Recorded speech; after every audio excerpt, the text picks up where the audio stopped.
Mike, you ready to Yep, roll? we're rolling. Okay, excellent. So welcome everyone to the October 22nd, 2020 Planning Board meeting. Welcome to everybody. And let me read the opening statement. Tonight's Planning Board meeting is being convened in accordance with the Governor's Executive Order number 202.1 issued March 13th, 2020, which suspends certain provisions of the New York State Open Meetings Law to allow a municipal board to convene a meeting via video conferencing. In accordance with the executive order, the public has been provided with the ability to view tonight's meeting, and a transcript will be provided at a later date. I have also confirmed with our village clerk that this meeting has been duly noticed by posting a notice on the village's bulletin boards, faxing a copy to the Warner Library, faxing a copy to the Journal News and the Hudson Independent newspapers, posting a copy on the village website, and listing it on the village's Facebook page. Now I will call the roll of the board members to ensure that we have a quorum for this meeting. So doing roll call, Ed McCarthy, Matthew Brennan. Here. Aaron Carney. Here. Tom Andrus. Here. And Kirsten Harries. Here.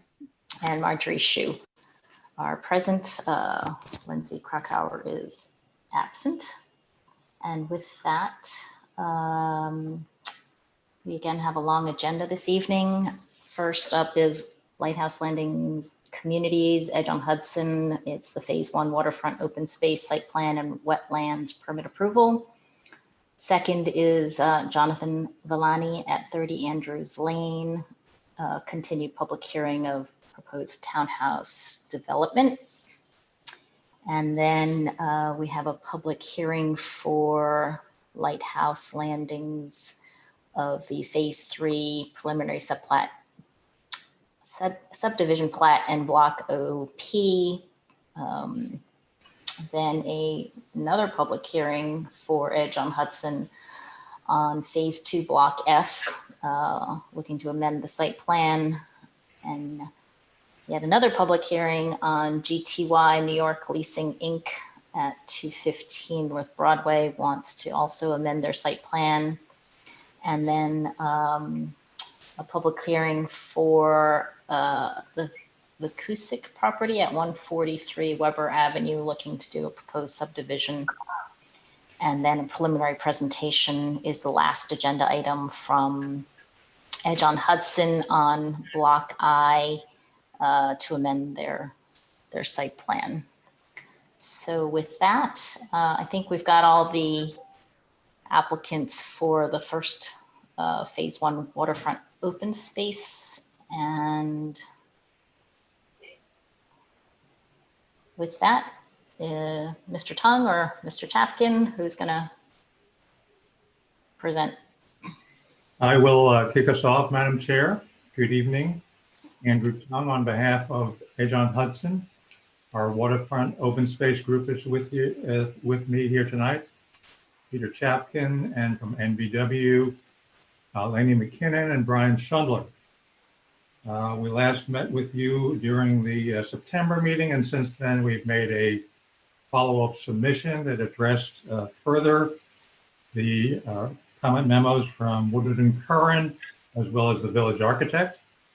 Many of these responses we discussed with you during the September meeting, and we have made revisions to the full-scale engineering drawings that are before your board now. I'm happy to go through those items in the responses once more, or answer any questions as you would like.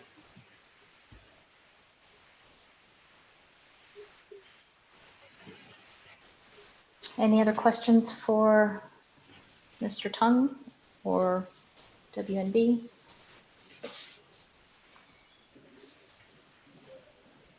Yes, I'd like to bring up one question, I suppose.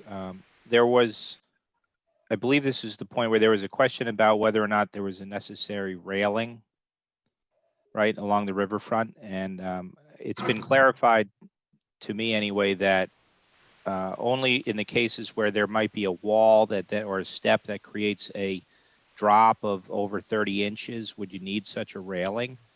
And I noticed in the drawings there were points where it appears you're calling for, you know, a drop of that nature. I would simply recommend to not do that, you know, to add rocks or, you know, something to the riprap so that there isn't such a drop in those cases. Thank you, Mr. Andrus. We have, the code does require a rail or guard, that it's called, where there's a 30-inch drop. But everyone knows that, you know, it doesn't take 30 inches to feel like there's a large step there. And so we have agreed to adjust our riprap detail such that the riprap will rise to the level of the adjacent surface, whether that be a walkway or a grass terrace, such that there will be less of a gap. There's a little bit of irregularity in the riprap, certainly, so yeah, but we're bringing that riprap up to the edge as you've described. Thank you.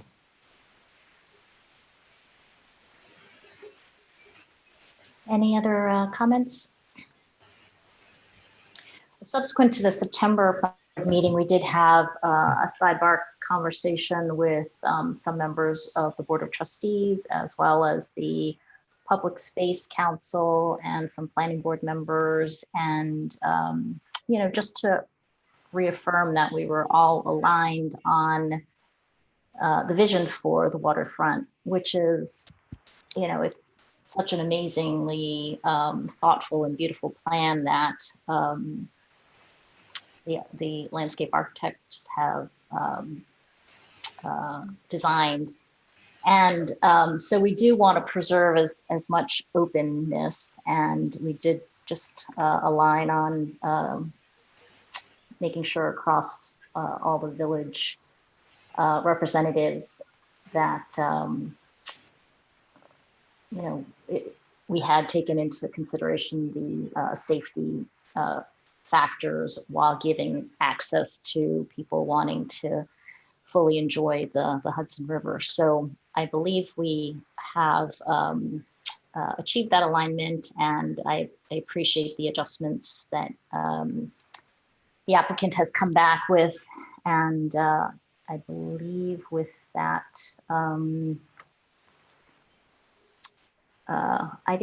we didn't open the public hearing yet, so let me do that. Can I moved that we open the public hearing. Can I get a second? Second. Ed has seconded, and I see Tom has raised his hand. Yeah, aye. Yeah. Kirsten has voted aye. Aaron, aye. Matthew, aye. So everyone's in favor of opening the public hearing. At this point, we have asked our consultant, David Smith, to draft a resolution. David, looking for you in amongst the squares here. Would you like to read kind of the highlights of the draft resolution? Yep. So you have the planning board has a draft resolution before it. It has been shared with the applicant. They provided us with some feedback. There are a number of conditions, many of which kind of are carryovers from the overall site plan. I did want to mention that with respect to this last issue, the interface between kind of the public space and the riprap, wherever there's a kind of a public pathway. We've added some language in condition number 17 which indicates that the applicant should also provide additional details addressing the relationship of those specific areas where public access directly abuts the existing riprap, and where required, to modify the riprap design as part of a field condition so that it does not present a building code issue. It may include feature stones as part of the design. I think that came out of the discussions that you had with the Public Space Council. So it will require a little bit of coordination between the applicant and the building department when they get to those portions of the waterfront where additional stones or these quote unquote feature stones may need to be added in order to address this particular issue. And the last item was, there was a comment, a question that I had for Sean, the building department, relative to construction activities, given the state of COVID and getting approval from New York State. And so we've decided, based on everything that's still happening today, that condition will remain in the resolution. So that's kind of the highlights of the approval resolution. There are references specific to the applicant responding to the village consulting engineers October 16th review memo, and the village architect's September 15th 2020 memo. So those are also conditions within the resolution. So Clinton, I don't need to read the entirety of the resolution. I think I've highlighted the conditions. At this point, the planning board could act. Yes, that's correct. Actually, the chair and the board should close the public hearing before voting on the resolution.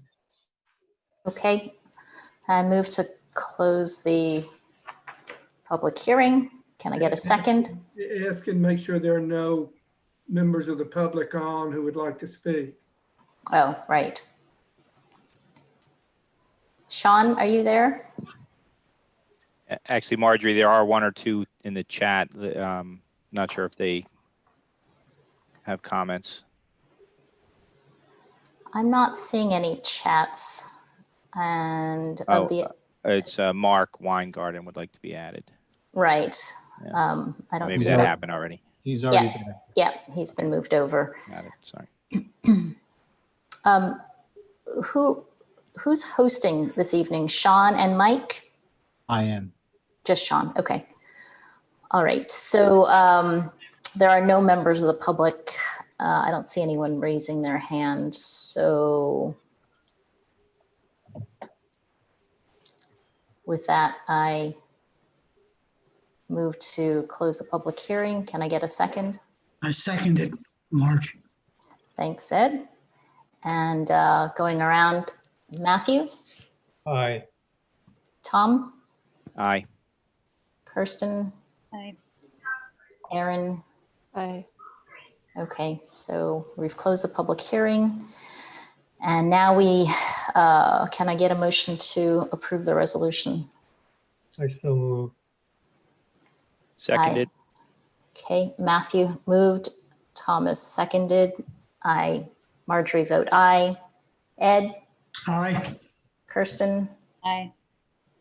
Aaron. Aye. Okay, so the resolution's passed. Great. Thank you very much, Madam Chair and members of the board. Thank you very much. Thank you.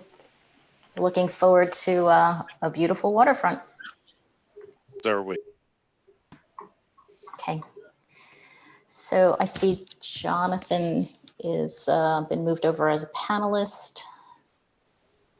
And this is the second agenda item, 30 Andrews Lane, continued public hearing for the townhouses. Can anybody hear me? Yes. How are you? Good evening, everyone. Good evening.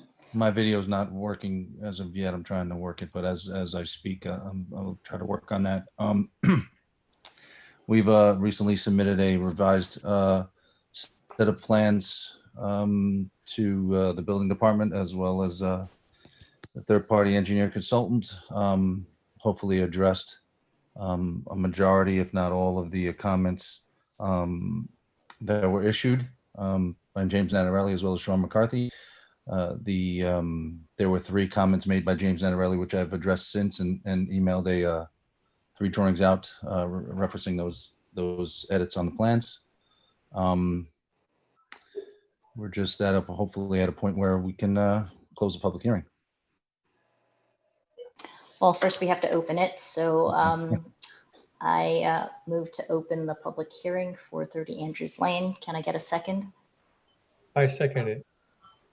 Okay, Matt seconded. Tom, Aye. Kirsten, Aye. Aaron, Aye. Ed. Aye. Okay, so the public hearing is open, and I understand you've done a lot of work since the September planning board meeting and addressed a lot of the concerns that we raised there. Do you want to? I can go through each one of them. I didn't know if that was something. Would you like me to go through them, change it? There was 4, there was obviously a lot of them previously in the previous meeting, 30 some odd comments that were addressed from Sean McCarthy's letter. Hudson Engineering addressed, there were 7 comments previously by James Nattarelli that they have addressed. Then I coincided them with my drawings. I don't know, is it necessary? Do you want to go one by one, or do you want to just review the site plan? What would you like? I don't know that we need to go through 30 items line by line. Some of the major concerns were the massing of the building and the roof pitch and the electrical meters per townhouse, the water line. Do you want to just quickly talk through that? Yes, I also have the drawings here. Let me see if I can pull up the renderings as well. I'm going to share the, let's see if I can fix this video here. Hold on. All right.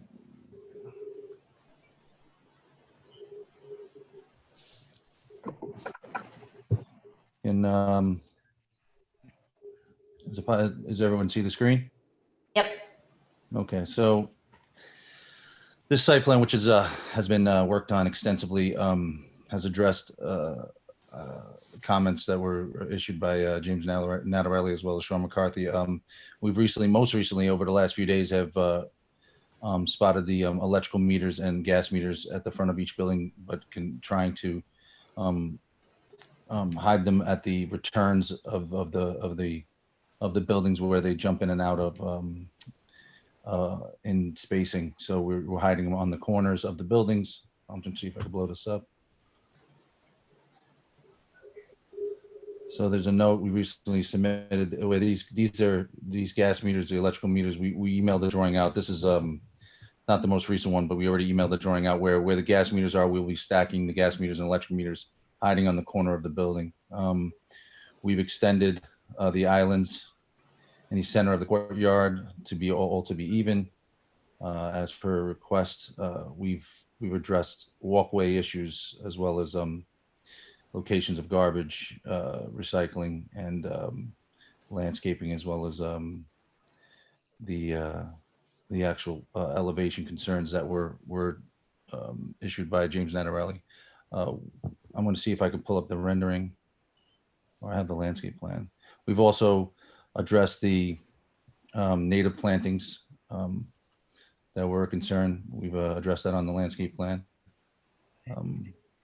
We've also issued renderings. I don't know if I have access to them right now, but I'll show you the elevation so we've addressed detailed concerns and also increased the amount of stone on the building to wrap around the building as per requested, which sort of reduces the scale of the building, which is a nice feature. So the front of building B has stone that goes around as a water table around the entire building. So to bring down some mass, we changed the pitch of the building to create a less of a mass on the roof structure. We also shortened up the decks. So we really tightened up the elevations. This is the front of building A, where we made the entire entry stone and then wrapped the stone around the building as a water table. We've included detail as well as materials. I think that addresses a lot of them. There might be, we're obviously going to have to meet with Con Edison on exact locations. Each unit will have their separate electric and gas service, but we'll make sure with Con Edison that we address the exact locations and make sure it's able to be hidden and so that it's not glaring onto 30 Andrews Lane. So you John? did, Yeah. Go I'm ahead. sorry, I was going to ask if you had prepared some renderings, simulations. Any chance you could show Yeah, I'm gonna- those? Yeah, if you can. Yeah, if you can give me, if you guys have, if you have the second, yes, I'll let me pull those up. I'm gonna not just give me. I'm not gonna. I'm gonna stop sharing for a second. so while and you're looking for your renderings, you did Yeah. send that around, and we did look at the renderings on our own, and Okay. it, because they were kind of standalone of just your proposed buildings on the property, it wasn't possible to kind of assess the massing of your building against other residences in that neighborhood on Andrews Lane. So it's, you couldn't get a perspective on like how it would fit in with the rest of the neighborhood. So just so you know, on previous submissions, and we've gone to extensive lengths to relate the buildings to the neighbors. We've built a structure on top of the existing house to display the height of the building. I've done sections and renderings with the neighbors relative to that, and the height of the building hasn't changed since the beginning of the inception. I'm just going to pull up the rendering for 1 sec.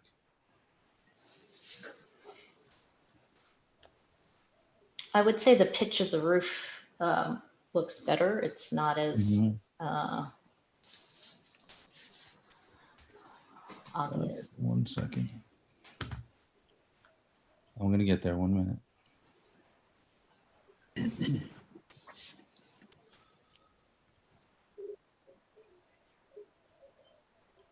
Of the attendees on this Zoom conference, is there anyone that's participating in this public hearing for 30 Andrews that needs to be moved over? Okay. All right. There's the rendering. I think you could see the community center with the community center in the background there across the parking lot. It's shot towards the rear. Like I'm reiterating that the fact that we've basically even made the height of the building a little bit less than it previously was over the past year or two that we've been presenting this. And this question was presented before, and we've drawn sections through the site to show relative height to the neighbors in the rear yard. And there was no conflict there, as well as we went out there and built a wood structure on top of the existing building to exemplify the height of the proposed structure. So I'm just a little surprised that, we presented these things before and done these exercises before. And that's why I'm a little, this building hasn't really changed much in height. It's actually been reduced than previously presented. So Okay. do we have to, should I go through that exercise again and cross a section through the whole site and build a structure on the existing house to display the height? No, I'm not suggesting for you to do rework. Just saying that your renderings don't allow us to kind of put this development in the context of the neighborhood. I don't even know if they've taken down that structure yet. So, that's built on that. I'd have to see, but. Jonathan, is this one of these models where you can actually shift your vantage point? Yeah. Yes, I could switch the vantage In point. other words, if you were looking Not south instead of north, Mm-hmm. along Andrews. Yeah, no, this is a PDF. I mean, I have a possibility, I could go into my program and shift the view, yeah, and then have to re-render it. I'd have to change the view of the 3D program and then re-render and send it out. But that would take also modeling the houses in the rear would have to become part of the program to model the houses to adjacent, the whole site. I'd have to model the whole site and then do a rendering of the entire site. Or what I've done previously is draw a section through the site from Andrews Lane to the rear yard and shown the block massings of the building and the height of the building relative to the height of the houses at the rear. The houses at the rear are relatively, they're about 4 feet higher than the grade that exists on site. So in essence, I don't think that's the issue that the okay. planning board has with the building in the rear and the relationship of the properties to the rear. I think it's just along Andrews Lane. And I don't necessarily asking for additional work. There's, you know, some programs you can, on the fly, you can actually move your vantage point and get a glimpse. It doesn't sound like it. No, I can't do that at this moment, but I can do that, yes. Okay, any other comments from our consultants or staff or?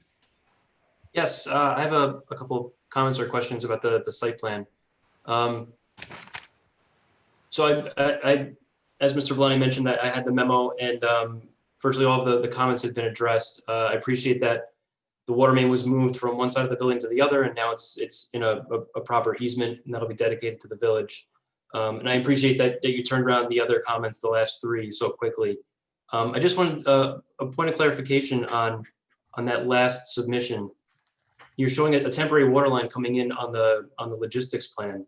I don't know if you want to go back to that. I can, But, yeah. Just give me a second. Sure.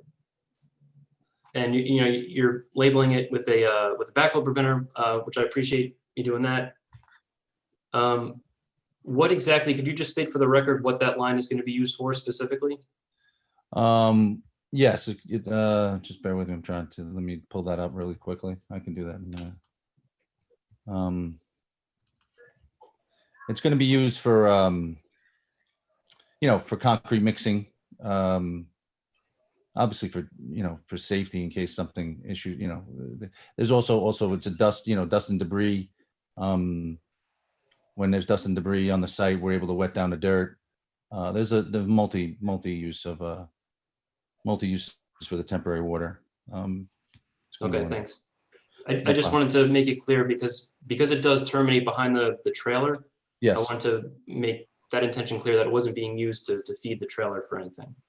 No. What we'll probably wind up doing is sticking a hose bib out of that, so that the contractor can use it as a you know, as a temporary water source for you know, obviously for the construction activity, for the, you know, for there's the two massive foundations we're putting in, slabs we're putting in, walkways, masonry. I don't like using those temporary those water trucks that have to visit the site, so a temporary service just seems appropriate in a project this size. Okay. Just bear with them. Do I need to pull up that site? It's again? okay. You don't have to bring it up. right. One last thing. Okay. Yes. On the engineer site plan, there are 2 water main taps at the driveway. One for the new hydrant that I think the water department asked for, and then another for the new water main that comes into the site. Is there any reason that those can't be combined? Did they ask for that specifically to have 2 separate taps? I believe so, but I'd have to refer to Mike. I know Mike's on, he's not invited he's on for another project, but I would have to ask Michael from Hudson Engineering if that was a requirement. Good evening, Michael Stein with Hudson Engineering.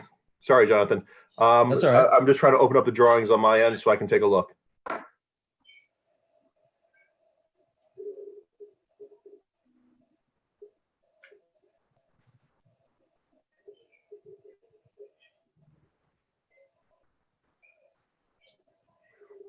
Any other comments while Michael Stein is looking for his drawings? I do have a quick one, Mr. Villani. If you wouldn't mind if you can, bringing back up that rendering.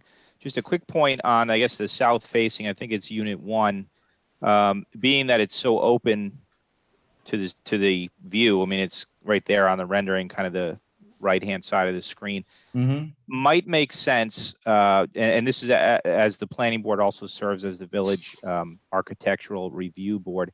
It might make sense if you guys consider some additional design enhancements on that face, on that south-facing side, just to enhance it a little, just for the visual effect. Obviously, nothing that would interfere with the drive. You mean this facade? Yes. Yes. This facade, not necessarily building B, but this facade. Personally, I'm thinking building A, and this is merely, in my estimation, is merely a suggestion. Yep. So along those lines, we've had, many discussions over the months and years, and we really, as a planning board, would like for you to proceed and start with the construction. But I think a lot of us are still concerned about the aesthetics of your design. And Mr. Villani, I think you are deferring to the modular company for some of the design elements. And so I don't know if the design is a final design, or if, as you're working with the modular company, we're really hoping, because we've seen some beautiful modular designs and construction, even in our village, that if this is the most beautiful design that you and the pre-built company are able to come up with. So if there's a way to let you advance in terms of the site plan approval, but still pending some sort of kind of architectural and design improvement to the aesthetics for this project. I'm sure you're well aware that in modular companies, it's the kind of handcuffs you with the ability to, with the freedom to make projections, and then there's a cost involved with the owner and what he wants to use. So basically we combined the two designs, and I enhanced it where we could trim hardy plank, gable ends, the deck in the back. They didn't even want, we were trying to whether or not we were going to do this much stone. So in discussions with Sean McCarthy, we did add more stone. This is what's been, worked out as far as with the modular company. I'd have to see if they're able to, if we're able to create any sort of other features without affecting their box layout and what they're planning on doing as far as floor plan. And what's your background? Are you an architect, or are you an engineer, or? I'm a design consultant. I have 3 companies. I have an Annunziata Villani Design Consultants, which is, we've been doing projects for 25 years that I get approved for clients with the help of my partner, and we've done projects all over Westchester. So, and then I have a construction company as well as a consulting firm. So we've helped from city to Catskills to Woodstock. I've done projects and approved different types of projects. And if I just, I can add in right now. So I'm taking a look at the location of where the water main is coming into the property, and as well as the water main for the hydrant. If we tap the water main coming into the property for the hydrant, that means we'd have to cross the sanitary sewer, which then we're adding more fittings on, more potential for leaks in the future. Where we're proposing to come off is directly off the main, no crossings with the sanitary sewer, right to the curb line. We can shift it to wherever the village would prefer. That's just my opinion. Michael, what's the separation between those 2 taps? They're at least 15, 20 feet. Okay. And for the hydrant, we're doing a wet tap, whereas for the main line coming in, we're doing a tapping sleeve and valve. Well, you have to cut in a T there. I think you're proposing all 3 valves, right? Right, we're cutting in a T there. Right, okay. Sorry if I just missaid that. No, I got you. Thank you. Yep.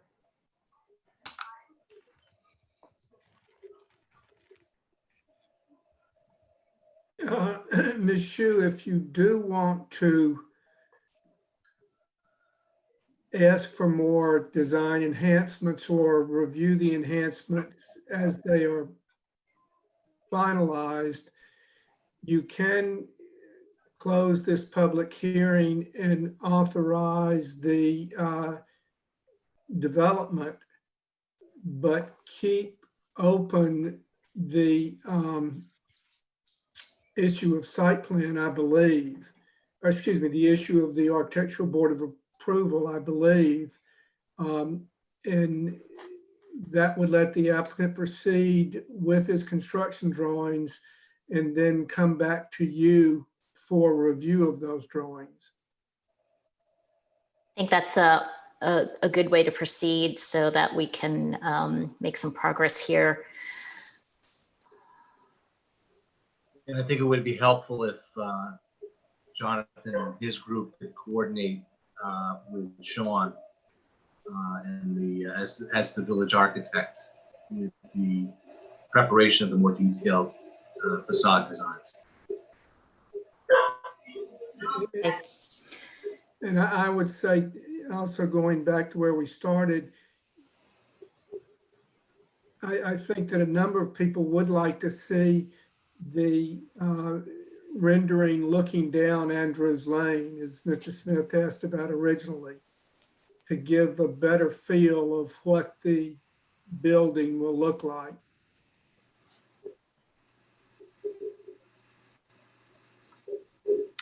Okay. I think those two contingencies and, held open make sense. Any other comments from planning board members? Oh, Okay. So, Mr. Villani, are you good with that? I'll speak to my clients and see what they're willing to do with the design and the modular company. Would you- I mean, obviously, if it's contingent on approval, he's going to agree. So I'll have to meet with the modular company and see what they're willing to do, and meet with Sean and see what Okay. else we can muster up. Okay, that sounds good. Yeah. So with that, I move to close the public hearing. Can I get a second? Kirsten, a second? Second in whatever, she's making a second.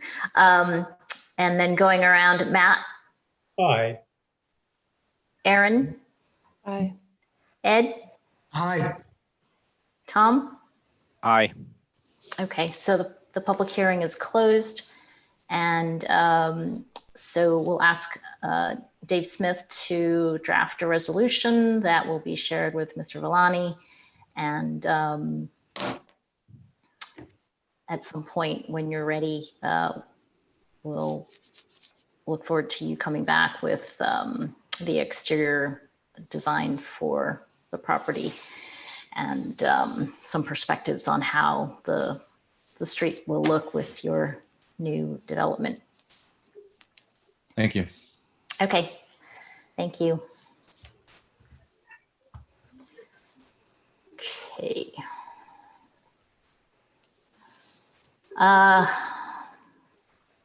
The third agenda item is a public hearing for phase 3 of Edge on Hudson. This is the Block OP partial site plan approval.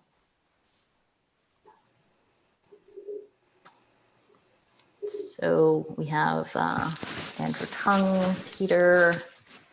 Is Michael Stein part of this? No, not at the moment. Okay. And then we have James Fitzpatrick and Jennifer Fitzgibbon. Is that the whole party? Oh, and Mr.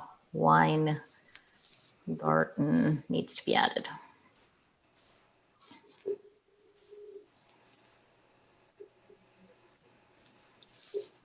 Okay, so are there any members of the public that are attending this public hearing? If not, I move to open the public hearing for Phase 3 Block OP partial site plan approval. Can I get a second? I'll second it. Seconded. All right. Okay, Ed second. Tom has voted aye. Matt, Aye. Aaron? Aye, and Kirsten and Aaron have both voted aye. So, Mr. Tung, are you presenting? I am, Madam Chair. Thank you. Andrew Tung again on behalf of Edge on Hudson and Block O and P. With us this evening, Peter Chafkin and Mark Weingarten, and James Fitzpatrick from Toll Brothers, and Jennifer Fitzgibbon, our architect. If I may share my screen.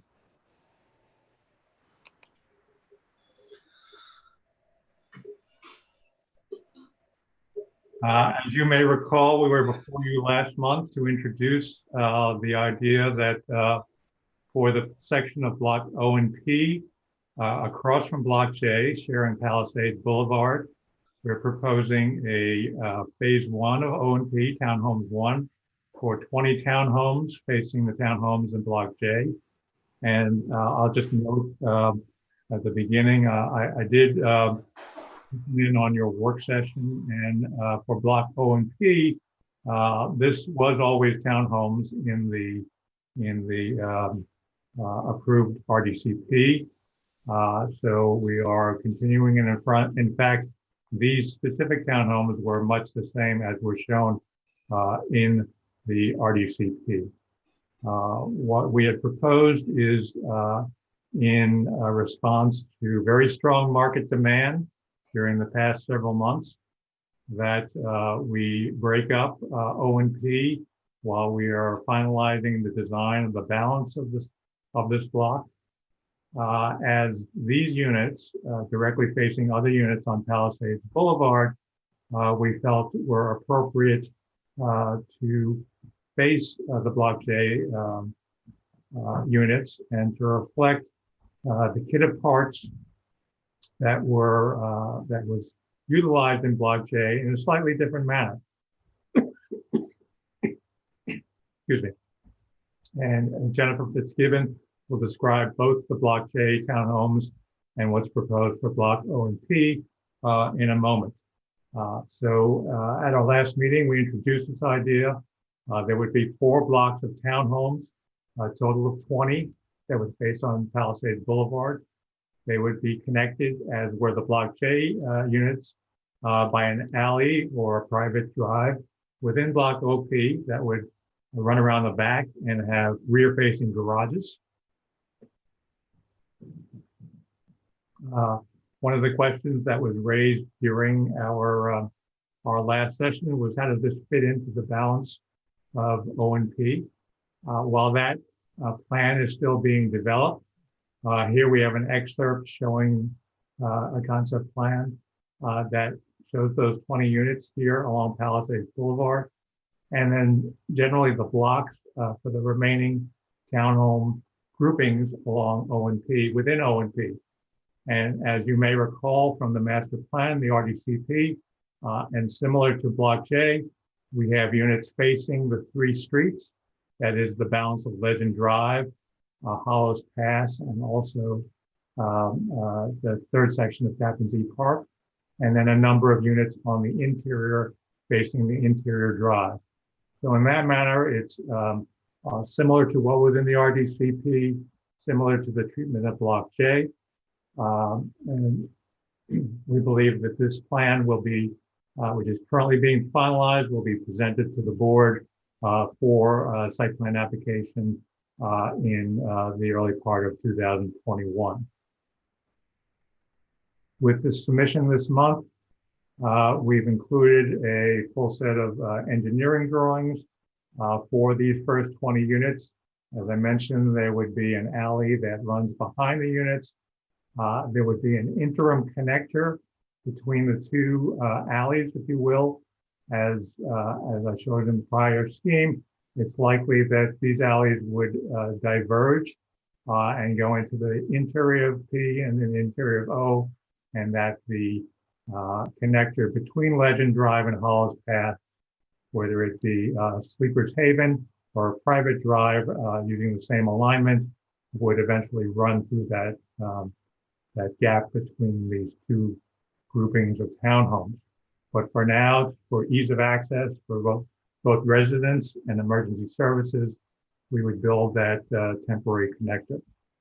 We've received from Woodard and Curran their review memo and are in the process of responding to those comments and questions, and believe we can do that and address all their engineering issues. A number of the questions from the board and its consultants related to the architecture of O&P and how that would relate to the architecture in Block J. And for that, we've asked Jennifer Fitzgibbons of RTKY to describe those designs to you for both Block J and Block O&P. So I'll stop sharing my screen and hand it over to Jennifer. All right, thanks, Andy. 1 second, I will share my screen. While Jen is getting going, I should just say that she's with KTGY, Architecture and Planning. Thank you. All right, can everyone see my screen okay? All right, perfect. Okay, so we wanted to start out with taking it back to Block J and the townhomes across the street on Palisades. So the rendering above, this was our proposed typical units exemplifying the kit of parts from a few years ago when we began the design phase. And the townhomes below are what is to be constructed at lot 12 through 21 on Palisades Boulevard based on the purchaser selections. So we wanted to point out that, you know, there was a few things that made up this kit of parts. We had the differences in massings. We had 1-story bays, we had 2-story bays, smaller features such as awnings and the balconies, the brick coloring. And as we've brought it into the construction phase, for the most part, these items have remained the same. We still maintain selecting the brick colors. We still try and create a variation between units.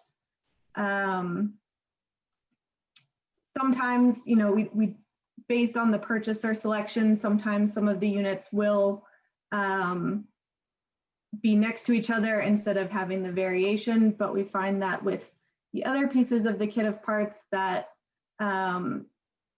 that's okay. It still reads as unique units, but still as one building as a whole. Let's see, that is across the street. So that is right here, that's that typical unit. We also have, so those are Borum and Greenwich units. Borums are 20 by 44 foot and the Greenwich are 22 by 44. We also have those along Legend Drive across from building I2. Next to the Borum and the Greenwich here in the blue and the green, these are the Carroll 20 by 46 units. However, we kept the same facades as the Greenwich and the Borum. Now everything else is the Park style between the Park and the Carroll units. So we have a very good variation, a lot of different pieces coming into play here that make up a nice whole, if you will, for the site. And Ms. Fitzgibbon, yes. All the townhouses in Block J are either 20 or 22 feet wide? Yes, that's correct. So, and that will remain the same as we go to block OP as well. They're either 20 or 22 foot wide. I believe the majority is 20 foot.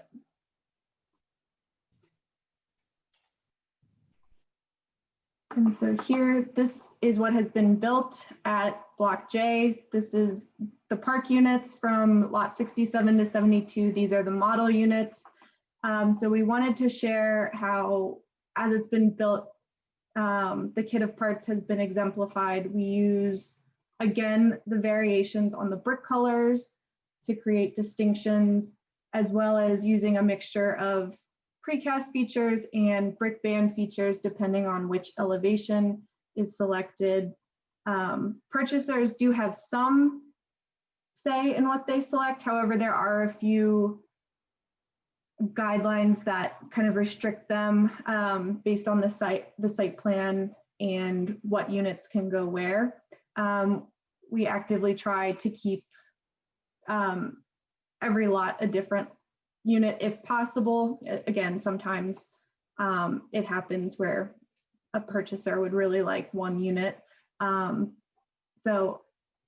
here, we use, again, the Juliet balconies, a mixture of doors and then windows on the second floor. Again, on the third floor, some have the doors, some have the windows. We have bump outs. And that's all from the pedestrian level. So as you kind of walk through the park, you get a sense of different units. Also, some of them along the central parks are able to have patio doors coming out from the first story onto a little patio looking out into the park.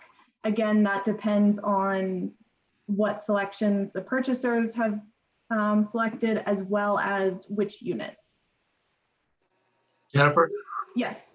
Jennifer, could you just go back to the last slide that you had up? Sure. That wasn't part of the submission package, or was it? No.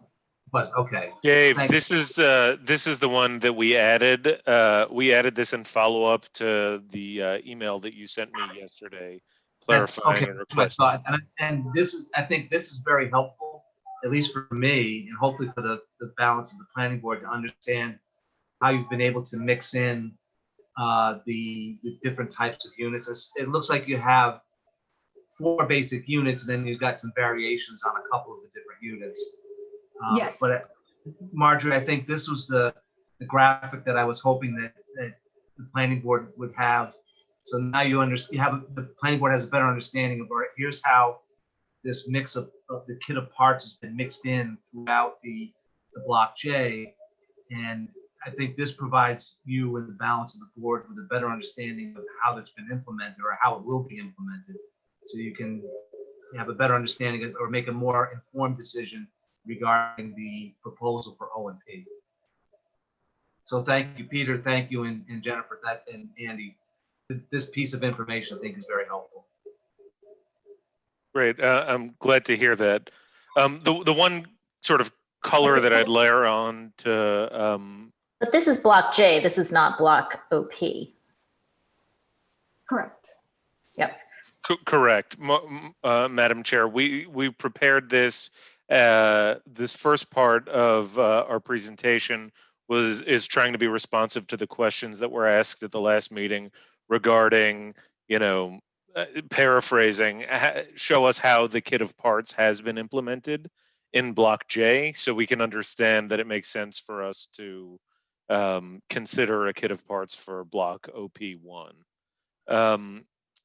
But the other point that I want to layer onto it is, in addition, Dave, you rightly pointed out, there are 4 basic model types that were put into Block J. And on top of those models, there are different elevational frontages, but also recognize within each of those elevations as there's the potential for even further variation and diversity as home builders choose, as home buyers choose certain options, like should there be a bedroom on the ground floor near the front door, or should that be an office? And if it's a home office, there could be, you know, a door. There would be a door there. If it's a bedroom, there's not a door. It's just windows. And, you know, does the buyer select the standard floor plan, or do they select an expanded one that would mean there's a bay window or a bump out that, you know, adds depth and change to the facade? So there's, you know, certain of those things are what Jennifer was explaining are, you know, certain choices that home buyers make will impact the exterior design, but it's all within the approved kit of parts. That was the whole concept.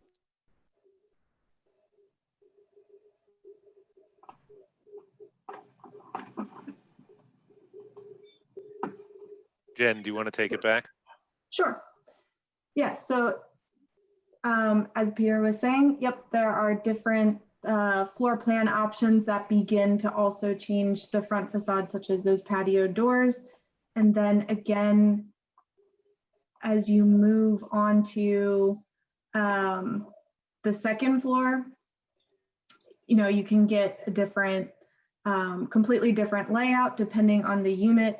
Again, you have this bump out based on the site plan. There's also an option if you have a rear kitchen that you can have this bay window on the side of your unit. And again, even the third floor, the window configuration begins to change depending on which options from the third floor you select. And then this is the village style. So these are the Boerum and the Greenwich units across from Block I on Legend Drive. And similar to those in the park, you have some variations in the brick color. The floor plan changes a little bit more with these than it does based on the front elevation than it did at the park units. Because at the park units, we have a 3-story bump out. At the village style units, we either have a 1-story or a 2-story bump out, which again, you either then have doors at your owner's bedroom up on the 3rd floor, or you have doors to your small balcony on the 2nd floor. So these pieces start to begin to make up the kit of parts. And then again, we have some pieces that remain the same to tie everything together, such as the awnings. In this unit, or in this style, we use the same precast bands throughout, same cornice trim, whereas at the park, you have a little bit different style per unit, but this gives into that more industrial style look that we wanted here. So it reads more as one building. So, and then again on the rears, as we wrap to the rears, you also have variation there as well. At the park, these are the park units. We carry the brick on the end units all the way to the rear. And then it goes down to just 1 story of brick. So you begin to have some variations in materiality back here, depending on, again, which 2nd story option you select. You have either 3 windows and a door, or 4 atrium style doors. Then on the 3rd floor, there are a couple different options that change your window configuration or give you a 3rd story bump out, which again helps create some projection on the rear. And at the 4th level, you have different options for the loft. So that is on this side. And then we move to the village side, where it's a little bit different since we don't have the 3-story of brick. You end up, we continue that 1 story of brick along the entire building. And again, the same options are available at these units as they were on the park. At the park units, I know we had a few more bump outs, which really creates a nice feature on the rear. And, you know, these, we realize, you know, based on buyer selections, they did not purchase those. However, we liked the look of them, and we know that it looks very nice on there. So in the next units that will go in the strip next to this, we have pre-selected a few lots to get that variation for those, the village style. How do you decide when to pre-select versus when to defer to buyer's choice?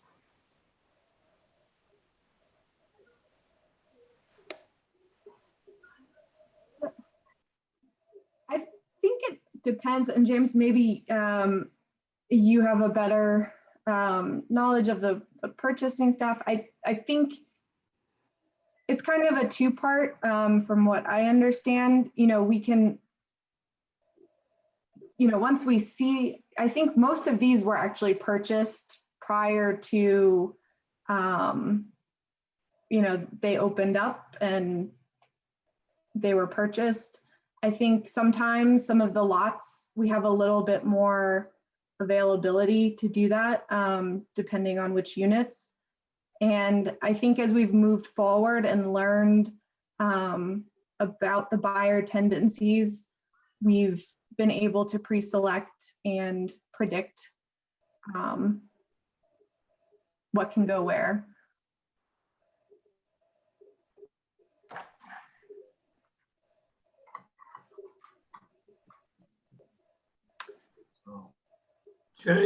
James Fitzpatrick says he's muted now.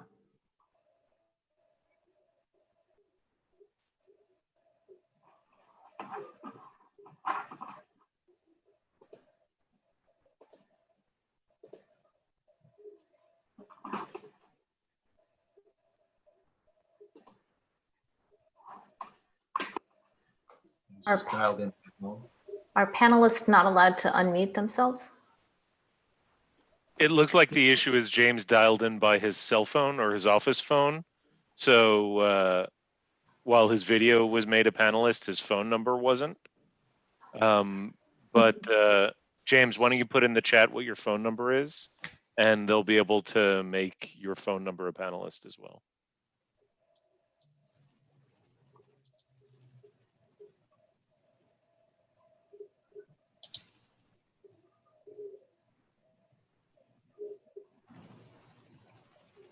Sean, I'm fairly certain it's the 203 number right there at the top under attendees. Hey, can you hear me now?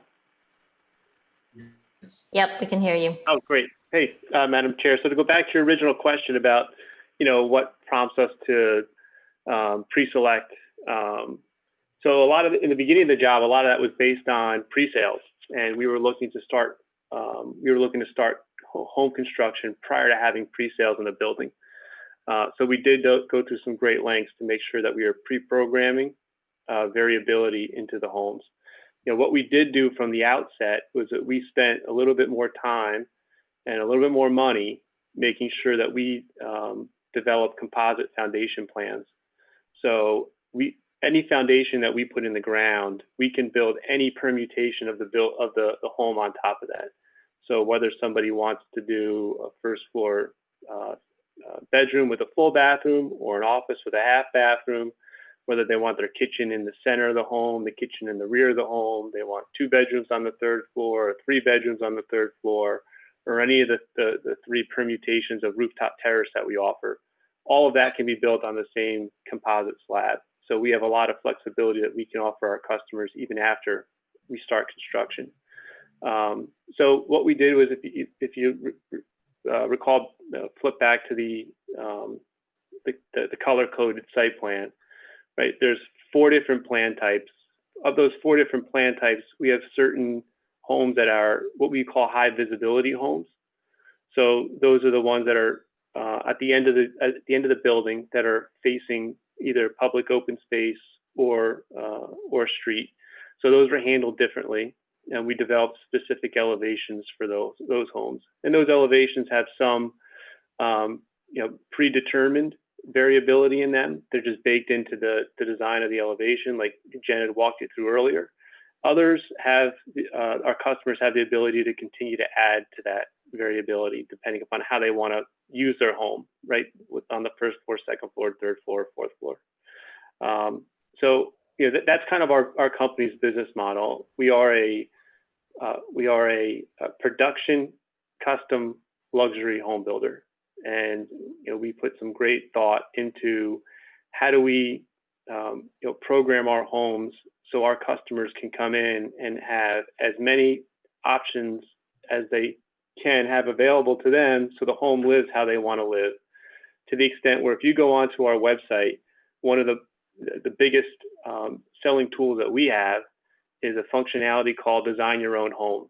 So if you click on any one of our floor plans that we offer at Edge on Hudson or any of our communities, what it will do is it'll bring you into a tool that allows you to essentially customize that plan level by level, and create the home that you want that fits their needs. So we do our best to allow our customers to dictate how they want that home to live. On this site, though, we're very sensitive to having to program in variability. So we've kind of taken some of that control away from our customers, where we don't allow them to match exact brick colors from the unit directly next door to them, or the same exact elevation style as the unit next door to them. So we try to be very careful in how we pre-program both the plan type and the elevation style and the exterior coloring. After that, though, we really let the customer decide the rest. Okay, thank you.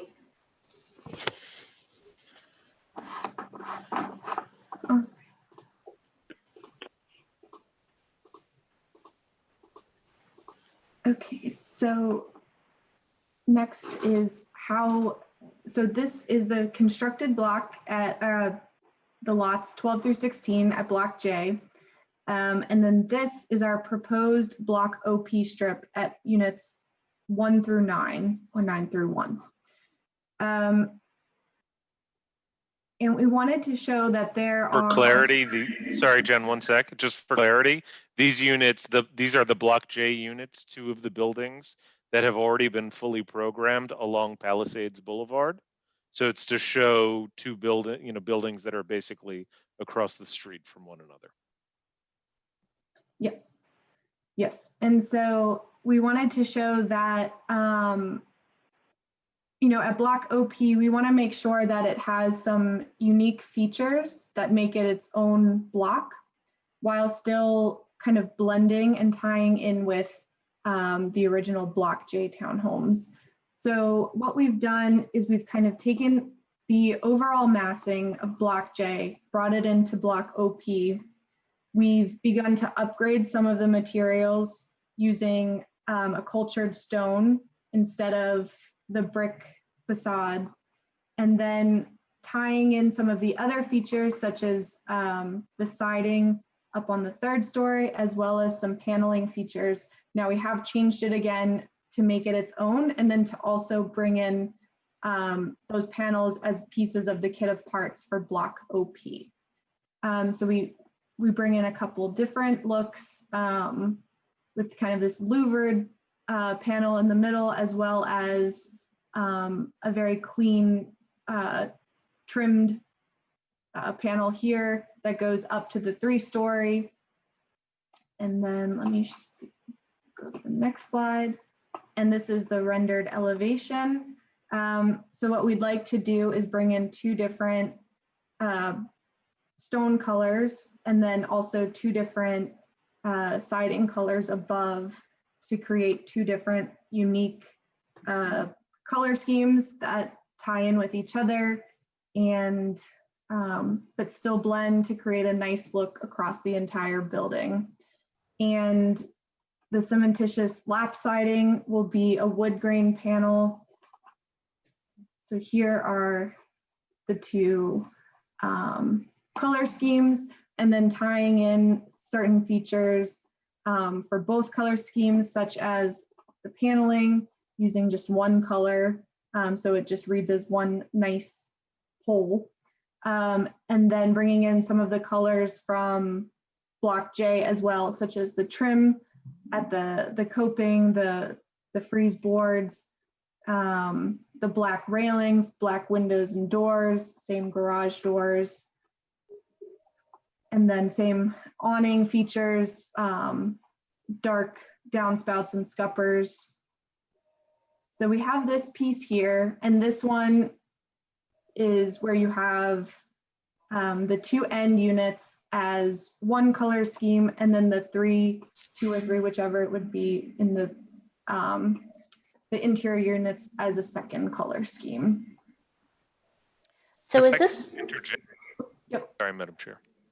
is this illustrative of the kit of parts, or are you showing us the pre-selected facade for Block OP? So I would say a little bit of both. I have another slide that calls out a few more features for the kit of parts, but again, we would like to try and pre-select so that we can kind of keep this overall look at once we go to Block OP. Okay. Peter, you were saying before. Yeah, if I could interject one thing. When we approached this design, we asked KTGY to undergo a little thought experiment, and we said to them, in order to stay true to the intent of the design guidelines and intent of the special permit that talks about, this shouldn't look like Disney where everything looks, I'm paraphrasing, obviously, no offense to Disney intended, but it shouldn't look like the entire thing is built, in one aesthetic by one builder. It should look like it's being built over time. The question that we asked KTGY and Toll Brothers to undertake was, assume for a moment that everything that has been planned in Block J has been built and is existing today, and you were coming in to look at these 20 units, and this was your entry point to the project. What would you design from here? And the concept was, it should be similar, not dissonant, but an evolution or an enhancement of it. If this was your entry point to the scenario, what would you develop, considering what is already going across the street? And this is what they came up with. It was their idea to introduce the cast stone, or the cultured stone product as the primary facade element, which I personally was very impressed with, because it's a in the building world, a cultured stone is an upgraded, sort of richer element than a brick facade. And so seeing that as the dominant facade element, I think is a real plus, and I think it would look very, very sharp here, especially paired with the lap board fiber siding with the wood finish. Peter, I don't think John Stein is in the meeting, but just to your comment about Disney World was actually something that the village thought about when they prepared the waterfront linkage study, which helped inform the design guidelines. And the term that came out of that study was planned eclecticism. So this is a theme I think that's been running for since the inception of the project, at least from when the village contemplated redevelopment of the site, that these architectural issues be addressed as part of the site plan. So I'm encouraged to see how you and your team have been able to incorporate that as part of this evaluation. Thank you. Isn't that like an oxymoron? Planned eclecticism, whatever. It sounded good at the time. Okay. Well, So is production custom luxury home builder. I mean, not the luxury part, but production custom is certainly jumbo shrimp. Yes. Yeah. It feels like that some days too. Yeah. Yeah.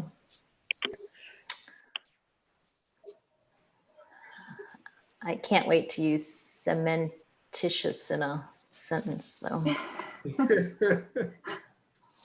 It's even better in an email when you have to spell it out. So here we also have this as an alternative for the color schemes where we do one unit gets one color scheme alternating.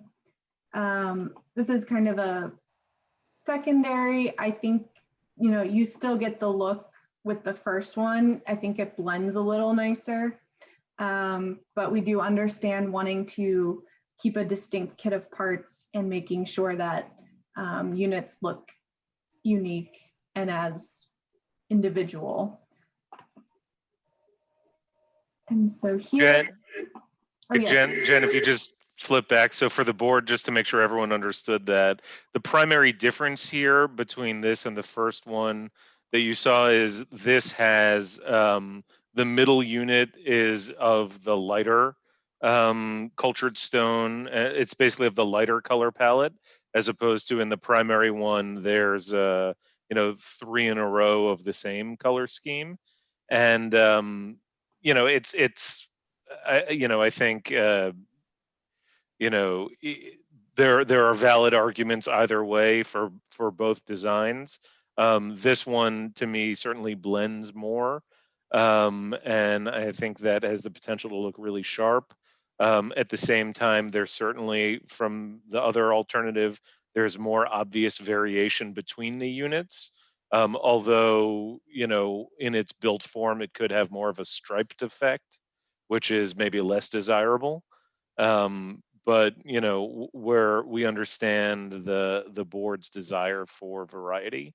And so, you know, I think we're comfortable going in either direction, or perhaps giving, you know, Toll Brothers the ability to meet the market and meet home buyer choice.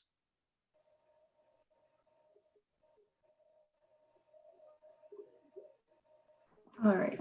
And then as for our kit of parts, the first piece is the cultured stone height. It will begin to vary similar to how we have it at Block J. It begins to vary between a water table at these bump outs and a full height 1-story stone.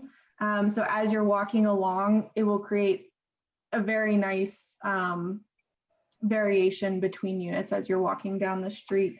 And then also incorporating multiple panel designs. That is also going to have a nice effect. Again, at the street level, as you're walking, you'll see this one with more of a louvered kind of paneled, and then this one that is more trimmed out. You'll have a lot of variation going along the street there, and seeing those changes. And then again, the distinctions in color is really going to help tie into that kit of parts and kind of accent some of these features.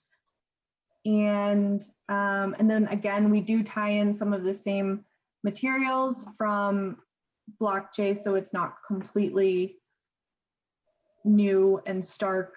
And again, the massings are very similar as with the different the bump outs. And then we do have some control. So this is lot 5 through 1. This is what we would consider the high vis unit. And what we've done to kind of control this is we've created anchor points where this elevation is always what it's going to be at these high vis elevations. You'll have this nice wraparound balcony as you go around to the, to the 3rd story. It'll create a very nice feature. This bumps out, so then that trim wraps around and dies into the corner here. And then on the other sides, we have this as a sample elevation. Now, again, there are a lot of different floor plan options that could change the window selection or even the building massing overall, depending on what 4th story option you get. Now, all of these were put in with the 4th story loft based on purchaser selections thus far.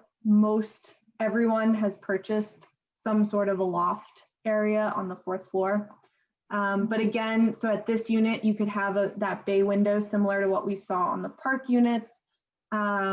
You could have some variation in the window configuration depending on if you have 2 or 3 bedrooms up on the third floor. On the 1st floor, this always remains the same regardless if you get a study or a bedroom. You'll always have these nice windows here and then one in your garage as well. So that is the sides. And then again, on the rear, we want to carry all the same colors to the rear so it wraps nicely. And then again, creating some variations with, again, offering those 3rd-story bump outs, different window configurations based on the floor plan you choose. 2nd story, same thing, depending on the floor plan, you'll get a different window and door configuration. And then again, the colors, they begin to create some distinction, as well as back here, that's where your drainage plane is.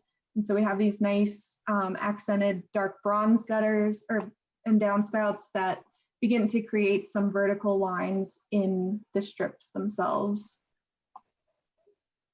And again, we carry the materials on the 1st floor with the precast and the stone to the rear, so everything wraps nicely. And we use these nice dark garage doors, which are a very nice accent feature. And here is what it looks like if you have the alternative color scheme selection. So you have even more variation. And both of these are nice, you know, depending on what the purchasers buy. If there is, you know, less of these bump outs, you still get a nice distinction between units in either this color scheme or the one beforehand. So in Block J, I think you showed the back of some townhomes, and it was just entirely flat. And I think it was explained that that was what the buyers opted for. Yes. Yeah. So going forward, would you do some sort of intervention to kind of not have it all flat and kind of monotonous, or would you just let the buyers decide? There's 2 things that drove this building. One was that these were sold before we had our models built. So I think a lot of people didn't see the value of that bump out. You know, on paper it's 18 inches, plus or minus, but that makes a big difference in a 10-foot bedroom, right? 10 by 10 bedroom to get an extra almost 18 inches on that is significant. Yep. So that certainly led to more sales in future buildings. Also, what drives it is really what the customer's needs are for that 3rd floor. And we have an option on that 3rd floor that transforms it from a 3-bedroom floor plan on that 3rd floor to 2 larger bedrooms and a master bedroom with a significantly larger master bathroom that has a walk-in wet room for a shower. And it's really, so if you have somebody who's more of a downsizer who doesn't need doesn't have a lot of little kids, they don't need everyone on one floor, they may opt for that larger master suite. And in doing that kind of removes that need for that bump out in the back. But we think we have a pretty good mixture of selections and how people are handling these. Just the market is kind of taking care of itself really as we continue to sell homes. But I can tell you, if we have a home if we have a building, and that hasn't been the case because we've been selling so well, but going forward, we've already decided if we have a home in a group of 5, say one of those units isn't sold, and we have a three bedrooms on that one level, we always pre-select that bump out, just because we feel that when we have to sell it, it's a much more marketable home with that bump out out of the rear. Okay, thanks.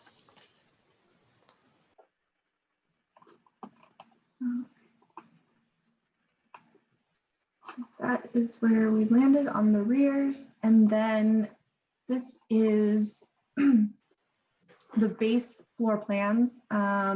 This is the 20-foot unit. So again, standard, you get a study. And actually at Block OP, I will say that regardless of if you get a study or not, I do not believe we'll be offering the French doors to this little patio area based on the size of the lead walk and the steps. It's a little too small there. So the first floor will always be windows at Block OP. But again, you can get a bedroom with a full bath, walk-in closet. On the second floor, we have a mid-kitchen standard with a rear great room and a front dining room. You can also get a rear kitchen with a mid dining room and front great room as an option, but it will not change the window configuration in the front. It just changes in the back what you get. And then on the third floor, again, this is the standard where you have this owner's suite with a standard bath and walk-in closet with 2 secondary bedrooms and 1 hall bath. And this is that optional cantilevered bay. You can, again, change this so that this remains the owner's bedroom. This area back here becomes a master or owner's bathroom suite. You have a larger shower, you get a tub, larger vanity, and then this becomes your walk-in closet area. So again, we're not changing anything with the windows on the front. The only thing that would change the front facades is, again, just the elevation that's selected either by the purchaser or pre-selected based on the lot number. And then finally, we have the 4th story. So the standard is just a stair tower where you come up, you have a small powder, and the rest is a terrace and an HVAC area back here. Again, most people have not been purchasing this. We've been seeing a lot more purchasing a full size or full story, either loft with bedroom or loft with covered outdoor terrace, and then a terrace always in the front. So that is, and then this is the typical lot configure or lot diagram. So you can see the bump out. So on the original Block J Park and Carroll units, this massing continues for 3 stories. And then you have your 4th story. In the Borum and the Greenwich, it's either the 1st and 2nd floor or just the 1st floor that has this configuration. And then it comes back to be flush here and it stacks. Now in Block OP, we're kind of making it the best of both worlds to, again, kind of tie into all the features there. We tried to keep as much as we could with the 3-story bump out, but some of the elevations just lend themselves better to a 2-story bump out. So we have a little bit of variation there that we kind of had at Block OP or Block J, but in a different manner. And then again, this is the 22-foot unit. So very similar, again, same study, just 2 feet wider. In here, you have the great room standard in the front, rear kitchen in the back. But again, you can have the option for the mid kitchen with the standard configuration at the high vis elevations. You can have this nice bump out bay window as we saw on the park unit. And then same exact 3rd floor, just 2 feet wider, and same options on the 4th floor. And that's what we're proposing bringing into Block OP as well. So.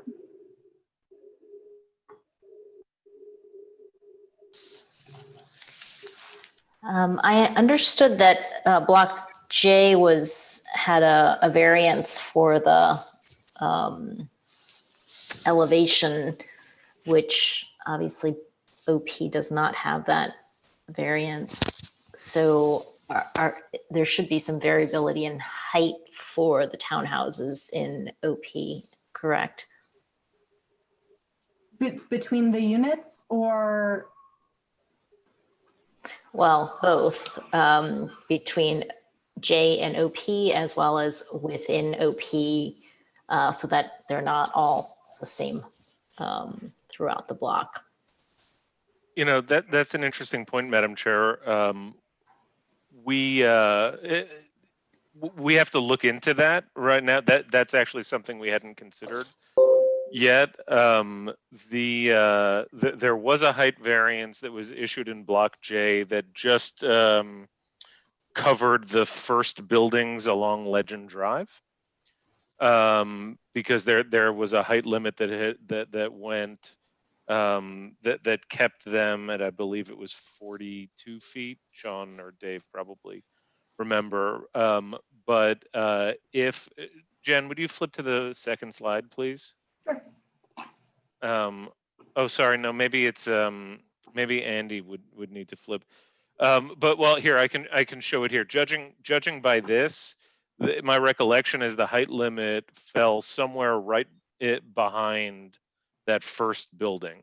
And so in this case, it would, if it applies to Block O and P, which we'll look into after this meeting, it would affect 2 or 3 of the units in O and P, and we would probably ask,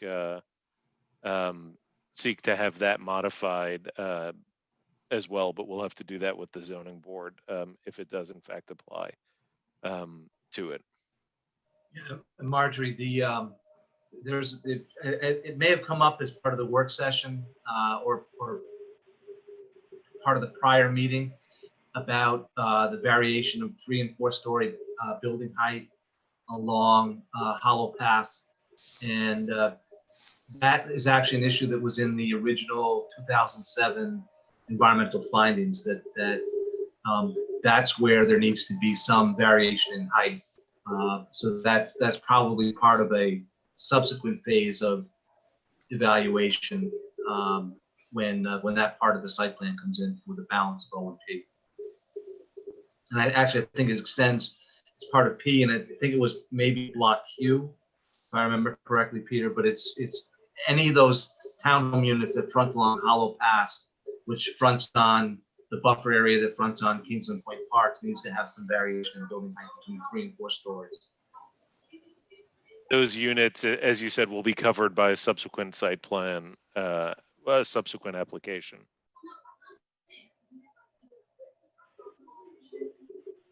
And in addition to variability in the height, I understood that there was supposed to be variability in terms of the width of the units as well, to have some wider, larger units in OP and perhaps in Q. But it looks like this first phase, they're all 20-foot wide, correct? No, in these 20 units, they're a mix of 22-foot wide and 20-foot wide units. Okay. To mirror what's happening on the other side of Palisades Boulevard. Okay. The expectation that was certainly in the subsequent application, and as I believe I mentioned in the previous meeting, one of the reasons that we've sought to seek approval for these 20 units first is because we are still working through the design for the balance of O and P to determine how wide, what those widths should be, recognizing that they're not all going to be the same 20 and 22-foot wide units. Okay, thanks.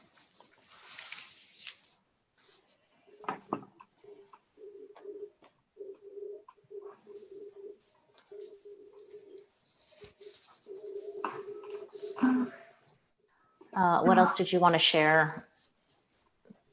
That was the last of my slides, the floor plans. Okay.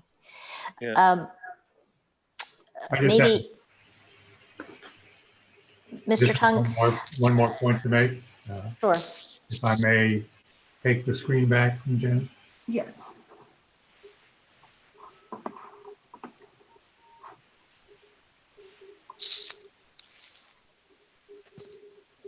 So, Madam Chair, this is also a preliminary subdivision application.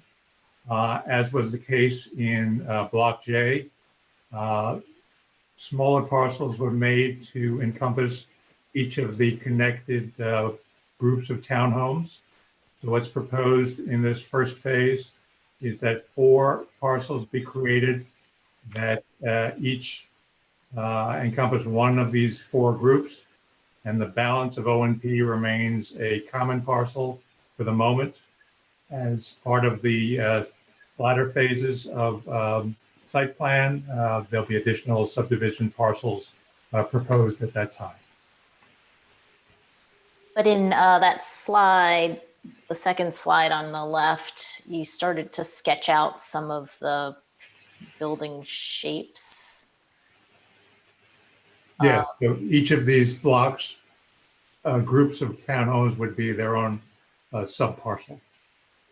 But to be clear, Madam Chair, this is a concept design for the balance of O and P to illustrate how it could be laid out. We're not saying to the board that this is definitively, these are the dimensions of the buildings or so forth. What we are saying is they will definitively be townhomes. And the basic configuration will be, you know, as everyone expects. But the balance of the layout is, you know, as we determine the final widths, we'll have to make sure that, you know, we'll have to do the final work on, you know, view corridors and circulation and so forth, in order to determine what the final private drives or alleyway will look like.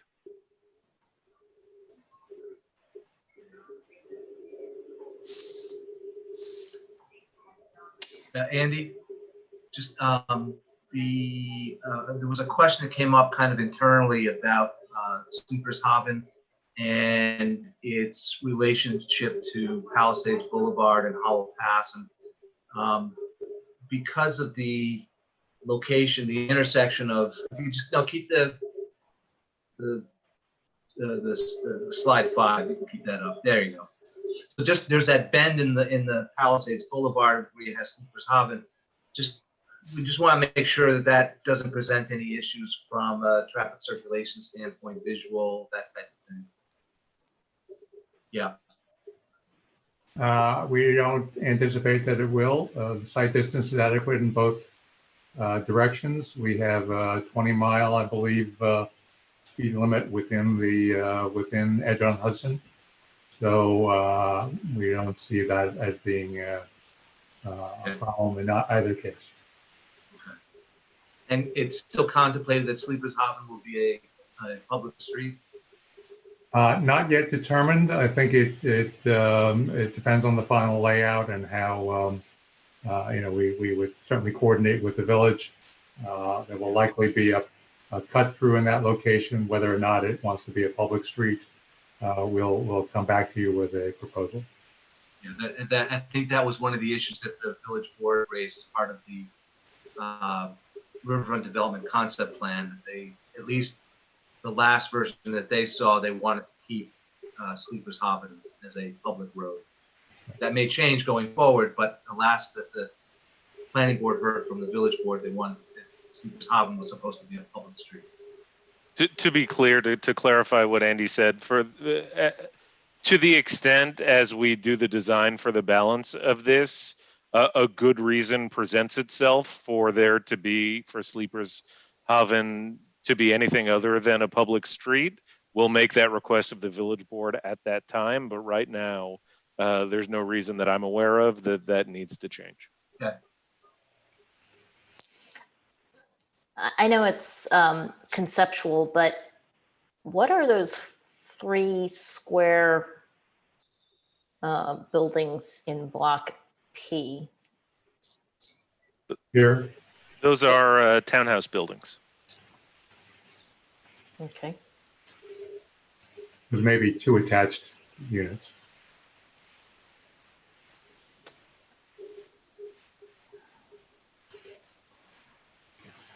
Madam Chair, that That's the extent of our presentation this evening. We have been taking questions as we have gone, but if you have additional questions, we'd be happy to try and address them. At what point do you think you're going to have the final kind of layout of blocks O and P? I would expect, based on our pace of design right now, to have that in a position to present to the board at some point during the first quarter of next year.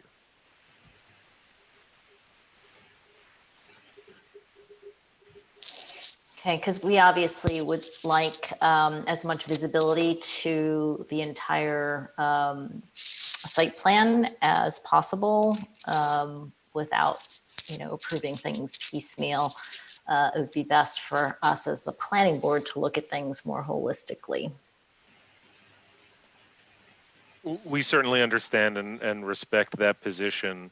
We looked at this as sort of an extraordinary circumstance, and that's why we're making an extraordinary request to approve a portion of the blocks. And as I hope you'll recall, we are proposing it this way simply because the sales in the Block J townhomes have been so strong over the last several months that frankly we're entering a situation where Toll Brothers is frankly running out of product to sell, and we thought we need to get this approval as quickly as possible in order to keep that momentum going and keep that sales effort going. And so that's the reason why we're seeking approval of this partial block for this very reason, for that very reason, because it's just to do the engineering for the balance of it, let alone the determining the architecture, which I think we all recognize will evolve even beyond the changes that we're proposing tonight for the first phase of O&P. We just can't get all of that ready quickly enough to meet the pace of the sales effort.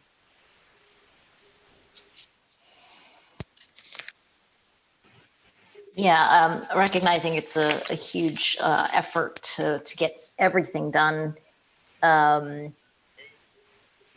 Is it possible that you could at least have I don't know if it is possible to do the kind of layout of the other buildings within O&P independent of, the full utilities and engineering and all of that?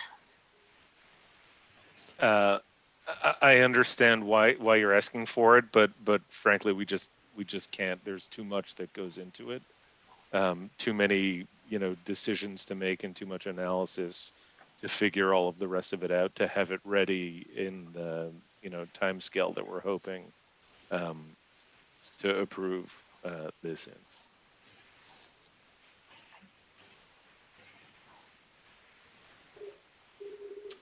Okay, any other comments from the team? No. Not this time. And none for me. Thanks for the great presentation. Thank you. Well, thank you. Thank you. So if, Madam Chair, if there aren't further questions from the board, and, I'm sorry, Kirsten. Sorry, I do have a couple questions, and I apologize that I couldn't ask them a second ago. Just to continue the conversation of the overall site plan, and I understand all the reasons why you're asking and showing us just these first 20, but to go back to Marjorie's comment on specifically the P area of this block, I feel like that just the conceptual site plan we're seeing, and I understand it's just initial studies, that isn't very convincing yet. So that's part of why I think we'd prefer to see at least a little more thought and development to understand what might we be locking into by going with these initial townhomes that you're asking for. So to make sure that later when you are developing the rest of P, that that's the best site plan possible versus now having time to still be flexible about how you're laying out that area. So I don't know if it would be possible to at least look at that a little bit more. Are you referring to the grouping of the smaller townhouse buildings in the center Yeah, of the site? the amount of pavement that there is versus green area. I mean, I think the O area looks familiar, and it looks kind of like the concept of J with the Central Park, yet smaller. But P is definitely a variant that's different, that doesn't have as much green space, that has more pavement. And so, yeah, I'm just curious what other possibilities could exist. Well, what I would say is there are plenty of different ways that we could study the interior of that block. But what I would say is in any scenario, there would be buildings fronting Palisades Boulevard. That block, I mean, the design intent, and you see it reflected in Block J and Block E, was always to have street frontage, active streets with residences up against the streets to the extent possible. So I don't think that a further study of what would happen in the rest of B would affect these two buildings that we're citing there. Yeah, so I mean, that's my thought regarding that, but certainly, you know, as we study the interior of P, there are a lot of different ways to do that, and you know, we'll explore several of them. Frankly, that's why it's going to take us time, you know, significant time to do it. The other comment that you make regarding the you know, green space and impervious, you know, that my recollection, and Andy can speak to this better than I, is that the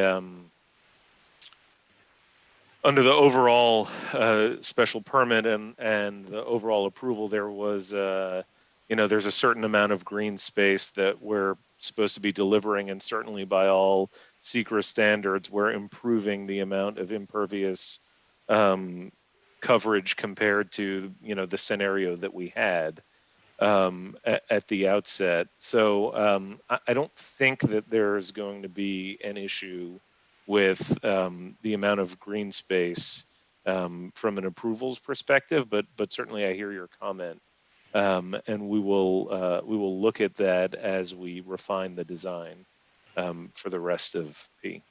Yeah, Peter, I think picking up on Kirsten's point, when you look at the Riverfront Development Concept Plan, there was, you know, in Block P, there was a green space where there isn't one now. And same thing in Block O, there was what appears to be a larger green space, so that each of the townhome blocks had some of their own interior green space that was kind of their own quote unquote little park. So I think that, again,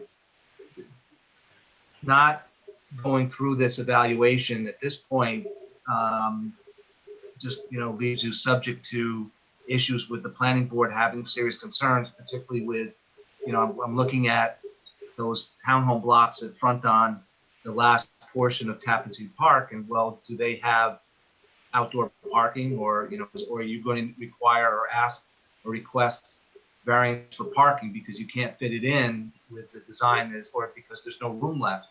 And I think that's part of the concern, is that you're squeezing in as many units as you can, God bless, but there are other components, like Kirsten mentioned about open space and circulation, that, you know, you're being put on notice. You know, you need to think about these things comprehensively as part of your evaluation, part of this. And I think the planning board certainly is aware of the need and the desire to help respond to the market demands. God bless you. You're running out of product. That's a great thing. It's great for the village, great for you. But that shouldn't adversely impact kind of the balance of the development going forward. Dave, I really appreciate that comment, and it is very duly noted. What I can say unequivocally is we recognize we're not. So the concept plan that we've shown here does not require any changes to. As it's no secret, at some point we're going to ask the village board. You know, about we're going to have a conversation with the village board about, you know, parking requirements inside these blocks. But the concept plan that we're showing here does not presume that anyone is granting us the request that we intend to make. And but if it did, and we don't get that request granted, we recognize it is entirely our risk, and no one is obligated to give us any discretionary approval that somehow backdoored into this. That's not our intent here. It's not what we're doing. And we recognize, we don't believe we're taking risk on any of those things, but we recognize and we hear you that we would be at risk if there is, you know, anything. And if someone doesn't want to give us a waiver or whatever, we get it. We understand. I had a totally different question, just to change the subject, that relates more to the individual townhouse layouts shown before, the floor plans. Has there been I know I asked this question last time, but I just am asking a more specific version of it. In regards to accessibility and the units, is there an buyer option should they want to install an elevator? And has that been contemplated in the development of the floor plan where one would go? Yeah, so on Block J, where we can accommodate elevator units is in the park elevation homes that face either Central Park or the central green space. And I would say, you know, without having the exact count, it's about 75% of those homes could accommodate an elevator. We've sold, I think we're up to 4 elevator plans to date. You know, the market has been certainly trending much younger, certainly in the past 4 months or so, where we're not seeing that same interest from the traditional downsizer. And those that we are kind of gravitating more towards the loft units that we have, you know, where it's single level living. And we also, if you recall, I think we got pretty creative in the loft buildings where those 3rd floor loft units have 4th floor walk up finished loft spaces and private terraces. So they live a lot like, you know, like those key memory points of the brownstone units, of the Block J units, where they have, you know, walk up lofts and private terraces. But they're also in an elevator serviced accessible building. So we have, you know, we have product that can certainly accommodate that buyer. Importantly, these 20 units in O&P would not have an elevator option. James, please confirm that this is right. These 20 units cannot offer elevator, right? Yeah, because of the flood elevation and that Washington wall that runs along the perimeter. I think your lead walk is, you know, maybe 10 feet, 15 feet. So you with 3 steps on average up to a front door, there's just no room, you know, to create an accessible pathway up to a front door. The issue, to make sure everyone understands, is if there's an elevator in the unit, the front door must be handicapped accessible. And because of, sorry, I just muted myself by accident. And because of the difference between the elevation of the streets and the elevation of the building's finished floor, which is necessary for the FEMA floodplain issues, there's not enough room to be able to ramp to that front door. So therefore, the units that face the exterior, that face a street, can't offer an elevator, but the units that are interior or face Tappan Zee Park could have that option. Is that correct, James? That's how you did Block J, right? Correct, yeah. And then, you know, there may be a couple of units at the end of those runs that face that park that are closest to the street that are maybe not accessible. but we're chasing grade up pretty quick on our sidewalks, as quick as we can, to get as many units as we could to be elevator accessible. And we went through a pretty lengthy, skull session early on to make those grading changes, and we worked with Sean and his department in order to accomplish that. But we're happy we did, because we sold 4 units, I believe, so far with elevators.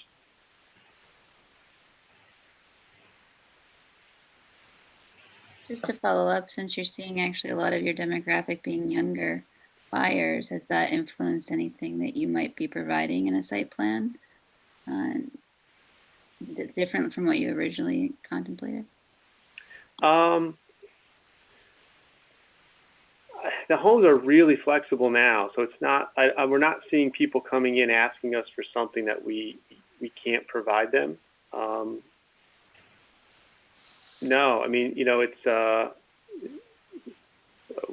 we've designed pretty good homes here that, if someone says, I really wish I could have another bedroom, or I really wish I could have a larger master bedroom, or I really wish I had a place for my in-laws to stay when they came over. Like, we have the answers to all of that. So I think we've really put a lot of thought into these plans, and it's really benefited us. Going forward, I know there's talk about varying widths and sizes of homes. Like, that's something that we would look to potentially work at in O&P with Peter and his team. Maybe there's an opportunity to go a little bit bigger on some units and a little bit smaller on others. But we think that we did a really good job, out of the chute with the product that we have. I guess I was just wondering, and maybe it's more a question for Peter, but of any contemplation in the public open spaces, or I should say the kind of block open spaces that you have, if any different usage might be proposed going forward in terms of, I don't think there's any play structures or within the Edge on Hudson development, and just asking that question given what you said about the demographics. Yeah, well, there's as you know, there's the playscape area that's included in the waterfront open space towards Hudson Plaza, which is that sort of more natural play area that is part of the plan that you all approved this evening. And right now, there's not a plan to add more, let's say, a jungle gym or something like that into any of the block's private spaces, but perhaps the Palisades Green section of the waterfront open space, which is the western facing section that runs between the lighthouse and Kingsland Point Park. Right now, a structure like that is not in the plan. However, to the extent that demographic changes here, or the demographic continues to skew young, we would certainly have that conversation with the Public Spaces Committee as we prepare that plan. Kristen, I think the other opportunity is the third portion of Tappan Zee Park hasn't been programmed yet.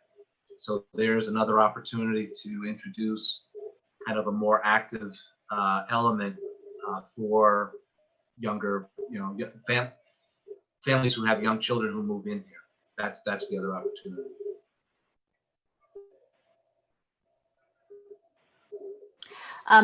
As Ms. Fitzgibbons was describing that you were doing away with the slider on the front of the townhomes, because as I was walking by the first occupied townhomes, it seems like that sitting area really is quite narrow and more ornamental than useful. I was wondering, in block O and P, for maybe some of the larger townhomes, perhaps fronting Hollows Pass, whether there's still a thought of doing kind of outdoor front of home seating. Maybe too early for that level of thinking, but it just seems like an attractive feature, unless everybody wants to traipse up to the fourth floor always to get their fresh air. That's something that we'll make a note of and make sure to work to incorporate it into that future application. Okay. All right. Can we, any other need to look at Mr. Tung's screen? Any other questions or?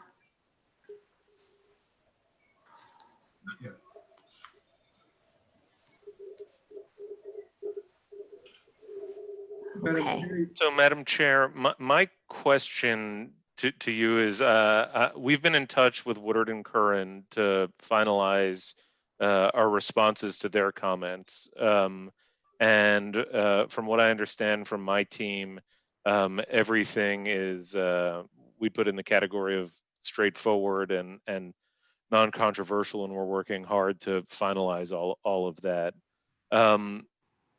So I guess, is there anything else that's that you would need to see or you would like to understand from us that we haven't already addressed? And if there's not, I'd ask you to consider closing the public hearing tonight, so that we can make some progress here, and hopefully you'll be inclined to act next month if you so choose. Well, I think a couple members have expressed their interest in really seeing more of a more visibility into the overall layout of O&P. So you're saying you're not going to have that until first quarter of 21. So there's kind of a gap in that which we would like to see versus what you're prepared to present to us tonight and for the next quarter, essentially. So is the board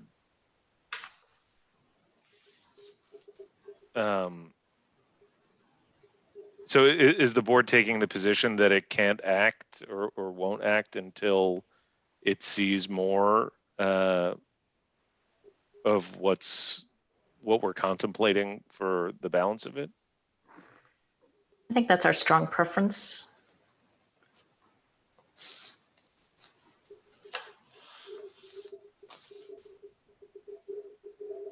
Okay, I don't know how we're going to meet that, but we'll try, I guess. Well, that's my strong preference. I don't want to, put words in the mouths of other planning board members, but I think Kirsten has expressed some of that interest, and other planning board members have verbalized their concern as well. Madam Chair, this is Mark Weingarten, if I might, for a moment. As somebody who was involved with the original approvals back, for 15 years over this. I did hear a comment tonight about how things are, you're maximizing out the number of units. Frankly, I think if you look at the site plan, it's really hard to say that. There's so much open space. It was so well thought out. It's a beautiful plan and it's coming in beautifully. I think we're all proud of it. I think, based as somebody who's been here like John Stein from very early on, this is a request that is market driven for a very small number of units, and nobody has suggested that any of the issues that have been brought up today don't need to be dealt with, and they will be dealt with. And frankly, there's the flexibility of shifting if there is a place where there is a particular unit that's preventing some parking from going in, we'll be able to shift it. We're going to be able to do things. We have plenty of area that's left in these site plans that are coming ahead. There's a specific thing that nobody could have anticipated in the form of a pandemic. It has led to some hyperactive activity that maybe people had not contemplated. It's why we've come in with a smaller portion of the block than we would normally come in with the full blocks and show you the entire aspect. So we're asking you to accommodate this for Toll, to have some more units, to be able to do that and accommodate more people that are there. And I think I can assure you, based on the relationship that's been built and from what you've seen in the past, that you are going to get all of the things that you're asking for. But I'm going to just urge everyone to at least consider that we're talking about 20 units out of nearly 1,300 units. And this is something that would really be helpful to both, the Edge on Hudson people as well as the Toll Brother people. So if we could do that because of the timing and because we've told you we won't have this sort of information for some months. So it really, by telling us that you need that, you're telling us that you can't accommodate us. And we get that, and that's a decision you're entitled to make. But we are going to urge you to consider that tonight to close the hearing and let us move forward with these 20 units and let us come back and work with you and make it exactly what you want to see it when we come back at the beginning of next year. Clinton, I'm wondering if we could take a similar approach as we did with Mr. Villani and 30 Andrews and move forward while, understanding that we still want to see more in the way of the overall design and the site plan for O&P. Not really. With Villani, there was the distinction between the architectural review and the planning board approval. Here, it's just planning board approval. And what you're looking for is further clarity, or however we want to phrase it, on O&P, on the balance of O&P. And Mr. Shavkin says that it can't be done, and it's something that the board wants to see. So I think we are between a rock and a hard place. Now, there is the possibility of closing the public hearing tonight. I mean, I think it has been all talked out. James, will that set, and I never remember between subdivision and site plan, will that start one of the clocks running? The site plan, I believe. Right, Sean? You close the public hearing. I mean, you could request that staff prepare a resolution. Typically, that's what happens. Keep the public hearing open, but request that staff prepare a resolution for your next meeting. Or you can close it and we can prepare it. Right, but then the clock starts to. Yeah. Yeah, we certainly. Marjorie, I was just going to say, the other thing is the applicant's been put on notice that the planning board has concerns about the balance of the layout for O&P, and that there is no carte blanche. They just can't come back in. They're going to have to accommodate, I think, some of these concerns as part of the balance of O&P.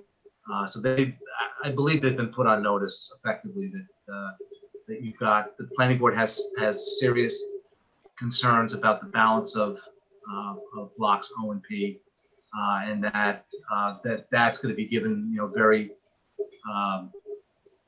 critical review the next time this application comes in, unless you want to wait until they have an opportunity to prepare more detailed conceptual plans for the layout of the balance of O&P.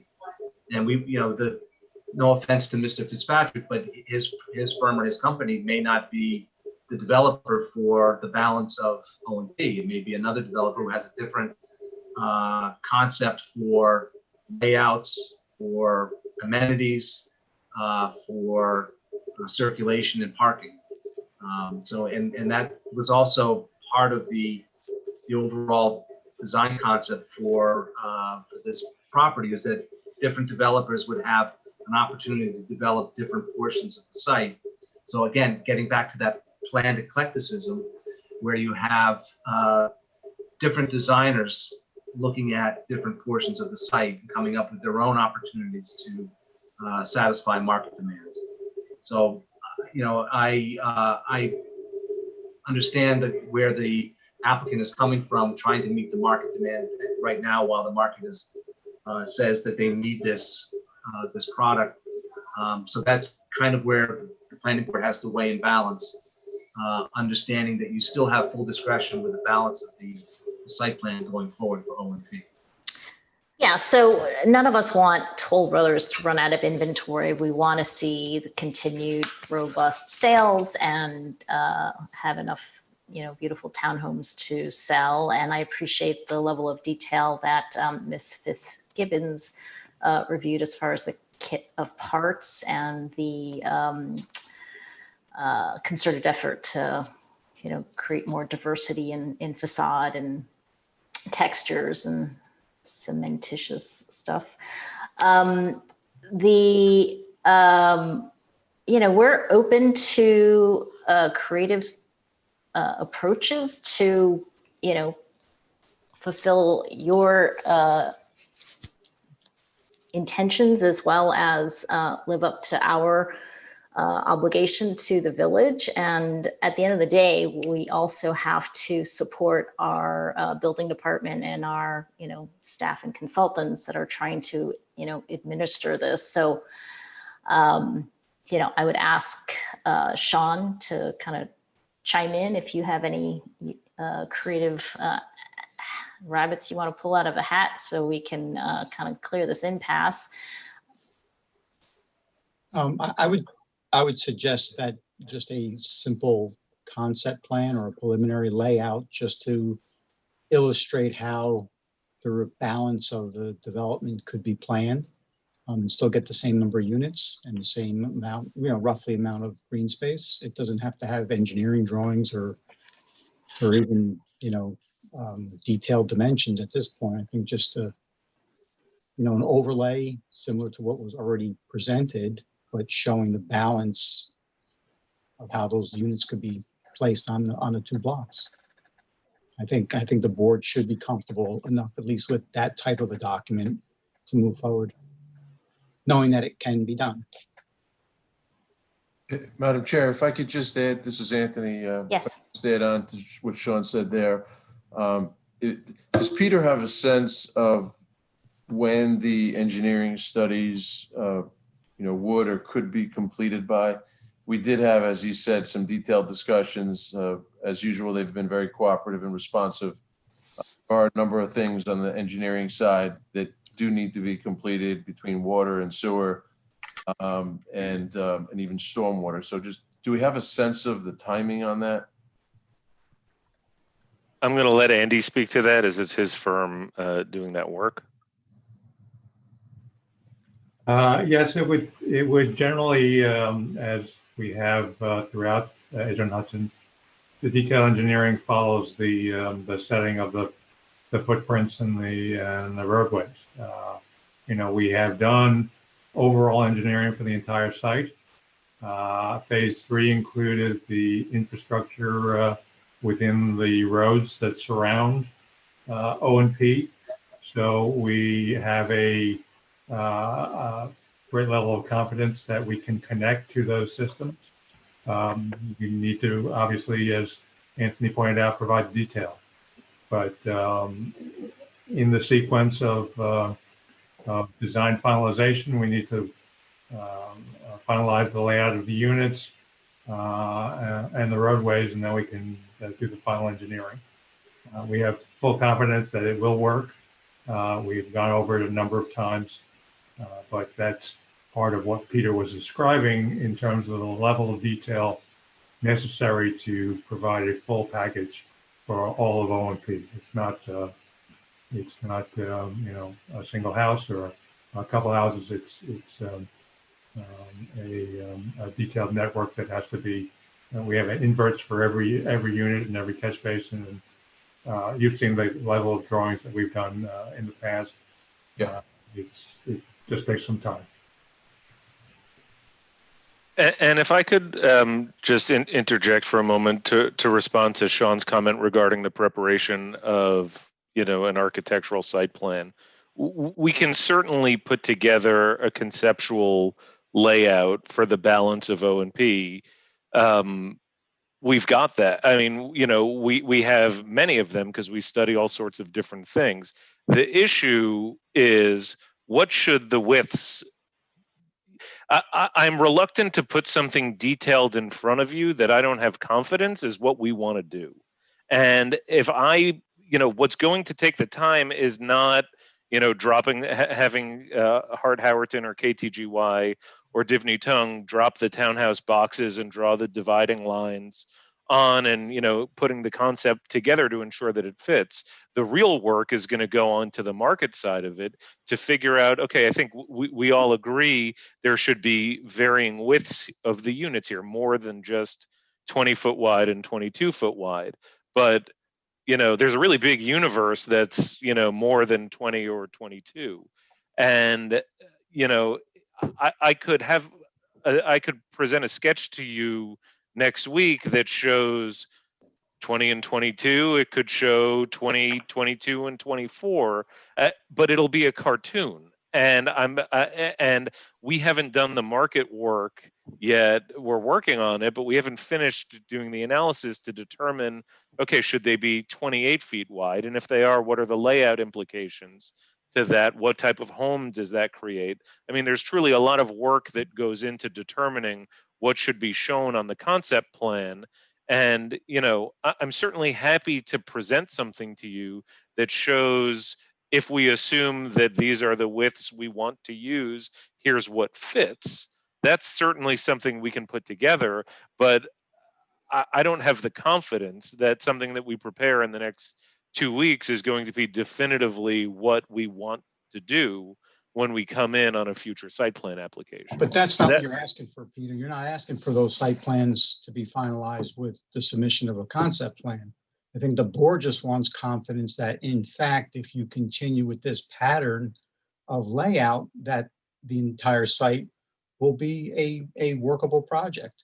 We don't want to see the details. It's no different than the concept plan that was developed. It changed when the site plan was developed. J-Block has changed numerous times, and it's been back for revisions numerous times. We're not asking for that kind of detail. Just give us something that shows that it could be a viable plan. And when you come back for the subsequent subdivisions and site plans approvals, you can fine tune it then. And maybe by that time, the units are totally different. But at least at this stage of the game, they have a big block with just 20 units in it, and they want to be confident that moving forward in this fashion, it'll all work. I wouldn't overthink it, and I wouldn't even spend too much time on it. If you said you can have it in a week, whatever it takes to get us something in a week, I think would be sufficient. I'm happy to do that with the understanding from the board that, it is a concept and it will change. Well, as I said, you're not asking for approval of the whole site. You're only asking for 2 blocks. They just want to see it in context. We can do that. Great. Okay, very good. Thank you, Sean.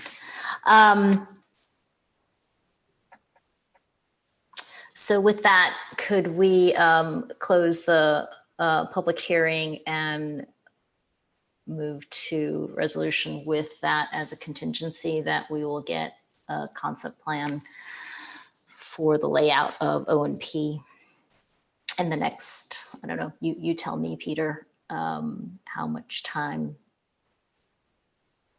We'll have it submitted before the submission deadline for the next meeting, and okay, presumably faster than that.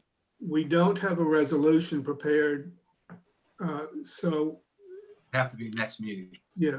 Right. You can close the hearing and direct us to prepare a resolution. Right. In terms of the market, is the reluctance because the market is so volatile, or that there just is no historical context given that this is our first pandemic? I'm just trying to get a read on the kind of the market concern.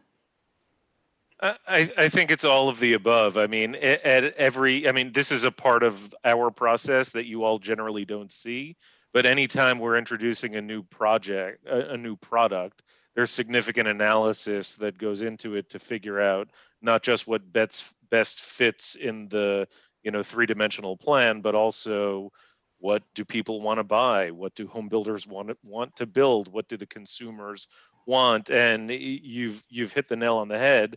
Does that desire change, or has that changed based on what's happened, to our country and our market here in Sleepy Hollow in the last few months?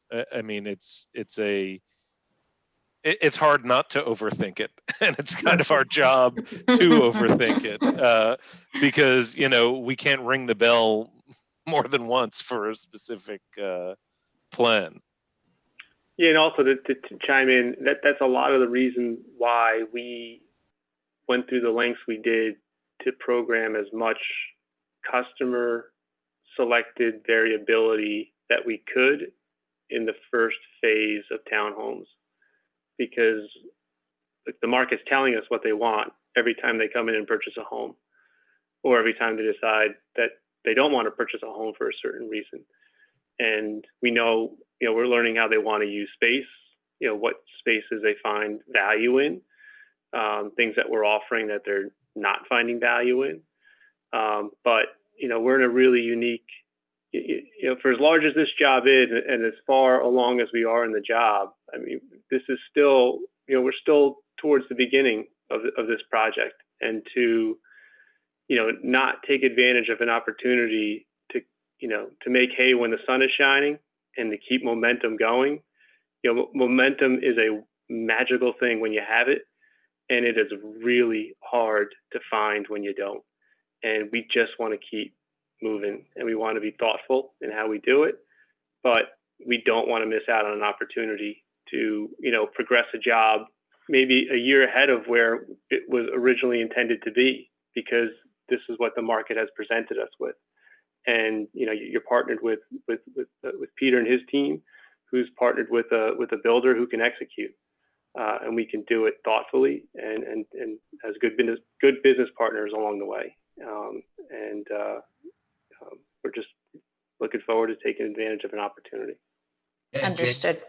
James, as a coach for college sports athletics, momentum is everything. So it is. I tell that to my sales group all the time. Just keep going. You got it. Well, I want you to keep going. So let's procedurally, which makes better sense, Clinton, to close the public hearing and have David write a draft resolution, or should we adjourn and reopen next month?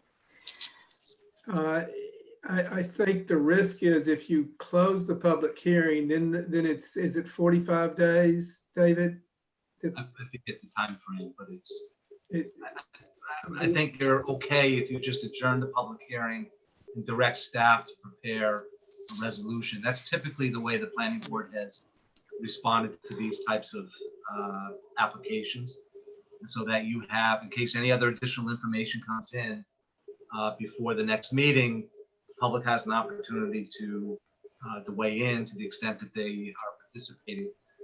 But at least the resolution is prepared and you're in a position to act if the board so decides.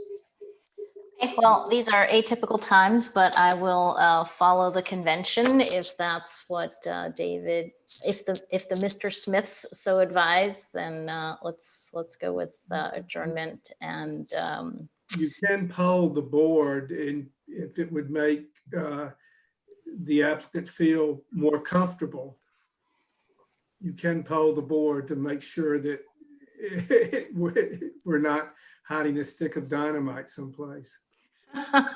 Why would we want to make Mr. Chapkin comfortable?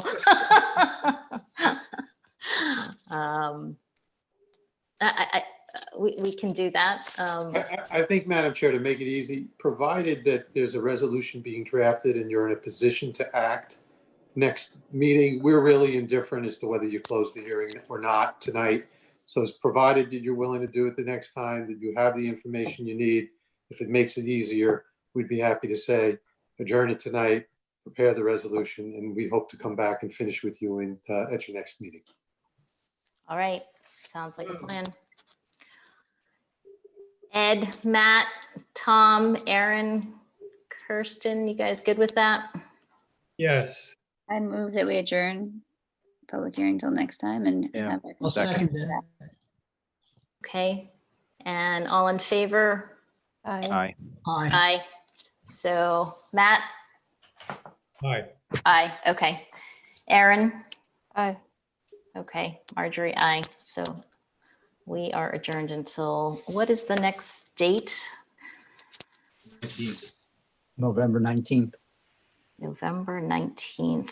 And so the submissions would have to be provided November 5th. November 5th. Okay. All right, sounds good. See you November 19th. Thank you very much. Thank you. Thanks. Good night. All right. The next is Block F, public hearing, 2 Maxwell Drive. And we have Grant Jaber. Are you presenting?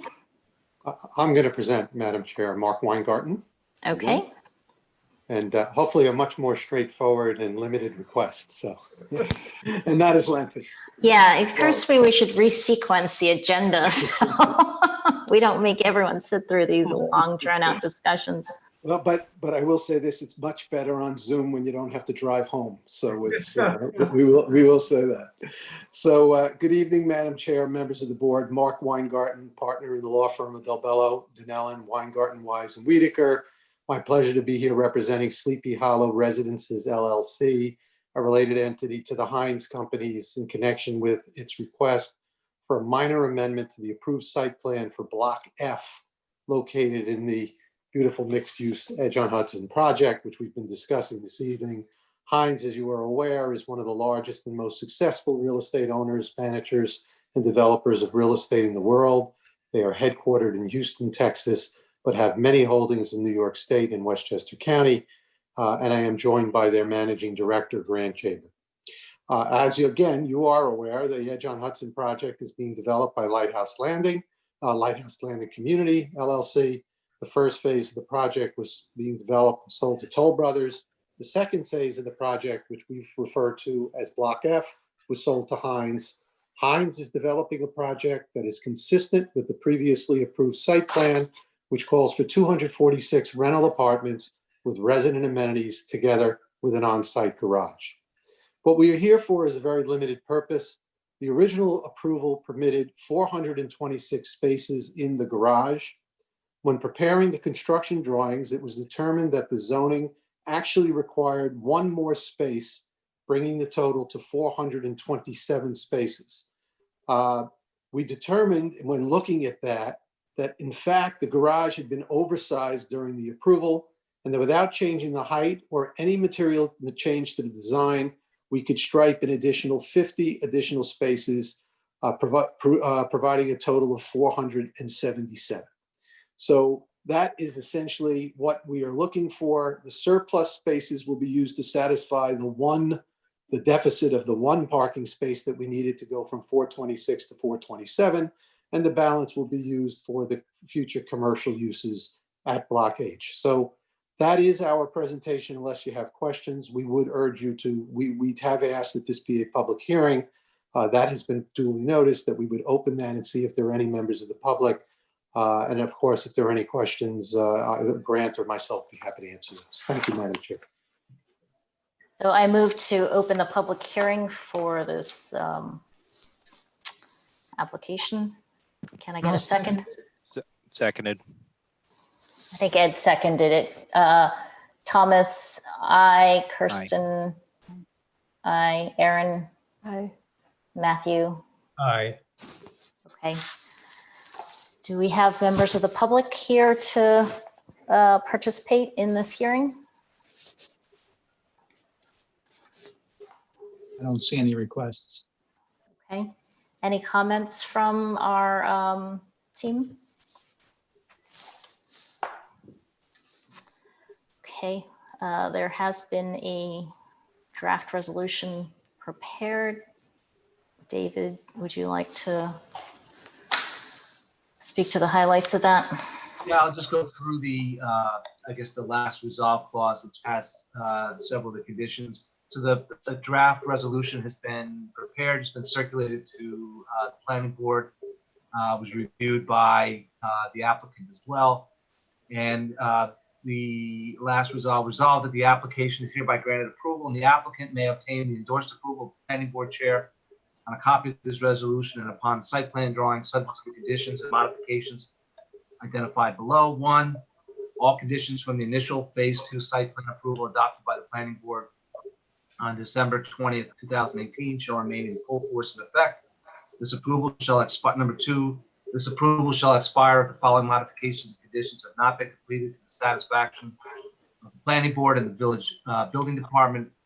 Submission of a satisfactory updated building permit application for construction of building F within 1 year of the date of the adoption of this resolution. Site plan approval, subsequent construction commencing within 6 months of the date of the building permit issuance, and thereafter diligently pursued and construction completed within 2 years of the issuance of the building permit. Extensions of the site plan approval may be granted for good cause by the planning board at the request of the applicant for periods of 6 months each. Number 3, any material change to the site plan from that approved by the planning board will require the applicant to present the revised plan to the planning board for a site plan amendment. Number 4, completion of the Lot 2 portion of the Central Park open space shall be required prior to the issuance of any temporary or permanent C of O for any units in the F building. The applicant shall pay the Village of Sleepy Hollow all application and review fees as required by the village code prior to any building permit being issued. Number 6, all conditions identified in the village board's June 7, 2011 special permit shall remain in full force and effect. And last, number 7, prior to the issuance of a building permit, the applicant shall provide the planning board a final landscape plan which shall address and mitigate any potential visual impacts of utilities, including but not limited to the provision of gas and electric service. Okay, thanks, David. All right. Any comments on the draft resolution? If not, I will move to close the public hearing. Can I get a second? Thomas is seconded. We'll vote. Ed? Aye. Matt? Aye. Kirsten? Aye. Aaron? Aye. Okay. Public hearing is closed, and now Ed is raising his hand. Are you moving? Okay, I move to approve the draft resolution. Can I get a second? Second. Kirsten, second. Okay. Aaron? Aye. Tom? Aye. Ed? Aye. Matt? Aye. Marjorie, aye. Okay, resolution passed. Thank you. Thank you very much. Thank you We very much. appreciate it. Thanks, Thank you. everyone. Good night. Good night. Good night. Okay, next on the agenda, GTY New York Leasing. We have a public hearing for amended site plan at 215 North Broadway. And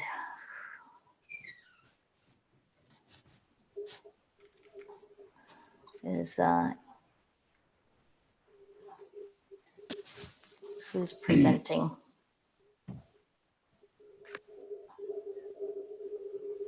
Who's presenting this 215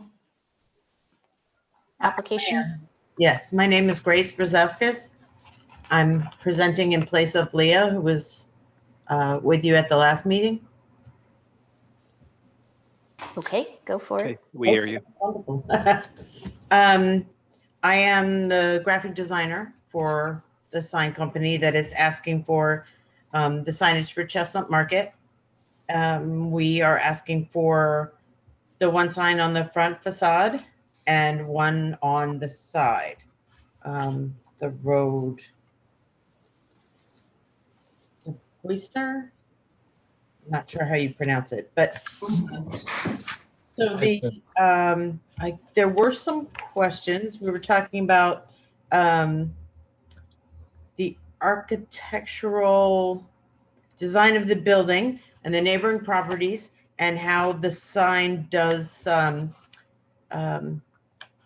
fit with that. It is a mobile mart, but they are definitely trying to project more of an upscale image. So we're looking for these letters to be bright and bold and maintain the company's image. there was a question of size. We were following the nothing should be larger than 24 inches, and considering the placement, we chose to go with their trademarked logo lockup that is more of a triangular shape. And so we did work out that the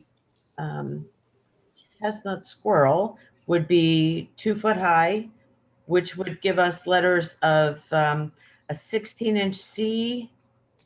And so overall, that total width there on the building is 10 feet. Plus if you take the width of the squirrel additionally, that's 12.6.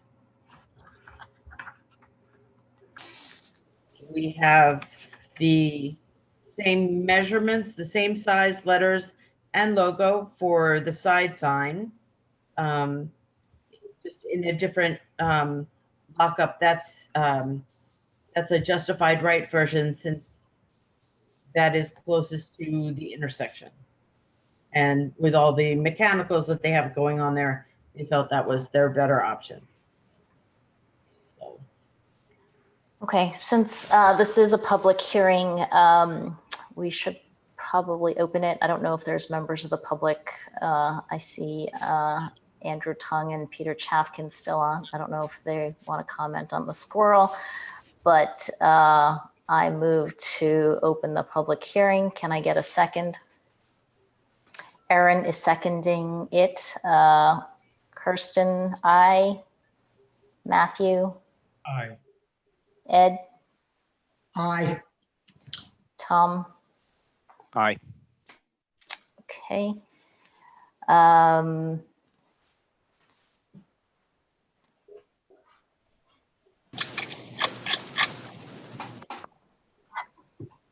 There was feedback given to Leah by David Smith, I believe, as far as we have very specific design guidelines for signage, and I think David was trying to coach Leah to adjust the size to fit our zoning rules, but it appears that that has not happened. So given that you're out of zoning conformance and are not choosing to shrink the signage or the logo or the lettering, at this point, we don't have a choice as the planning board other than to send you to the zoning board for you to get a variance in order to keep the signage as you've designed it without adjustments to our guidelines. So the problem then, as I understand it, is because the logo on top of the letters is then considered to be that entire height. Is that what the issue is, David? The issue is, if you look at the code, it says the maximum vertical dimension of any sign affixed to a building shall be 24 inches. So when you look at the facade design, it exceeds, at least when you're looking at the logo and with the lettering, it exceeds the 24 inches. Now that may be a matter of interpretation, but that's really for the zoning board. And I think that's what the planning board is asking the zoning board to make that interpretation. And then the other issue is, again, for circular, oval, square, or the non-rectangular signs, total sign area shall not exceed 9 square feet. And so, again, I had asked to have the calculations that I had prepared, which appeared to indicate that the sign area was 18 square feet, whether that methodology was correct. I didn't get a response to that. So again, I think the planning board is asking the zoning board, they're sending you to the zoning board to have these matters clarified, and if you need the variance, get the variance from the planning board so that the planning board could then approve the site plan.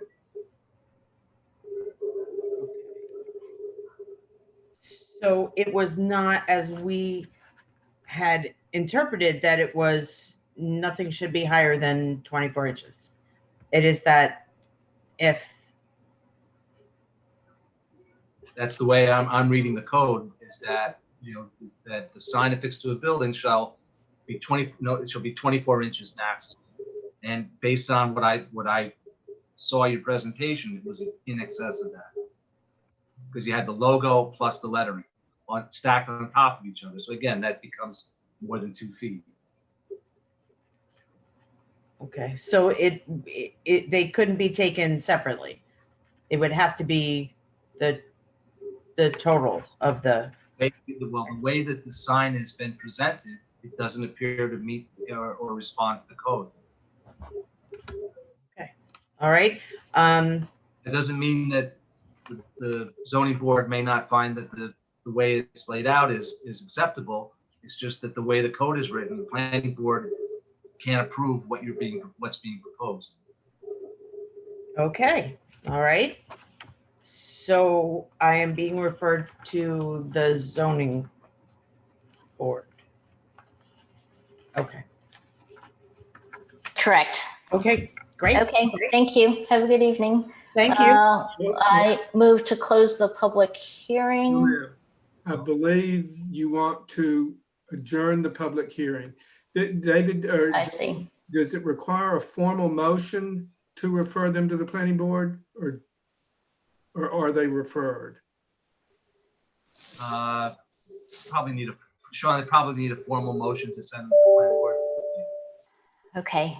I move to refer this GTY New York applicant to the zoning board authority.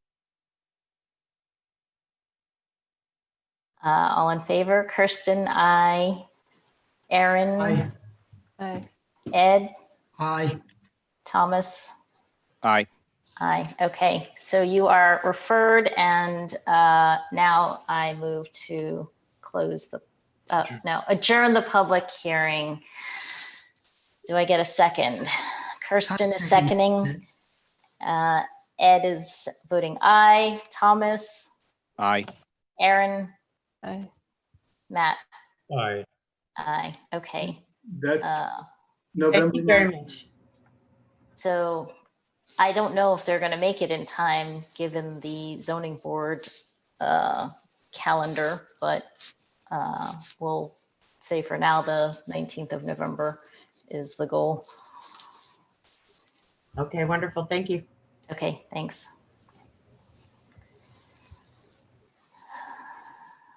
Okay, next is Ivan and Sonia Vukusic, 143 Weber Avenue, another public hearing.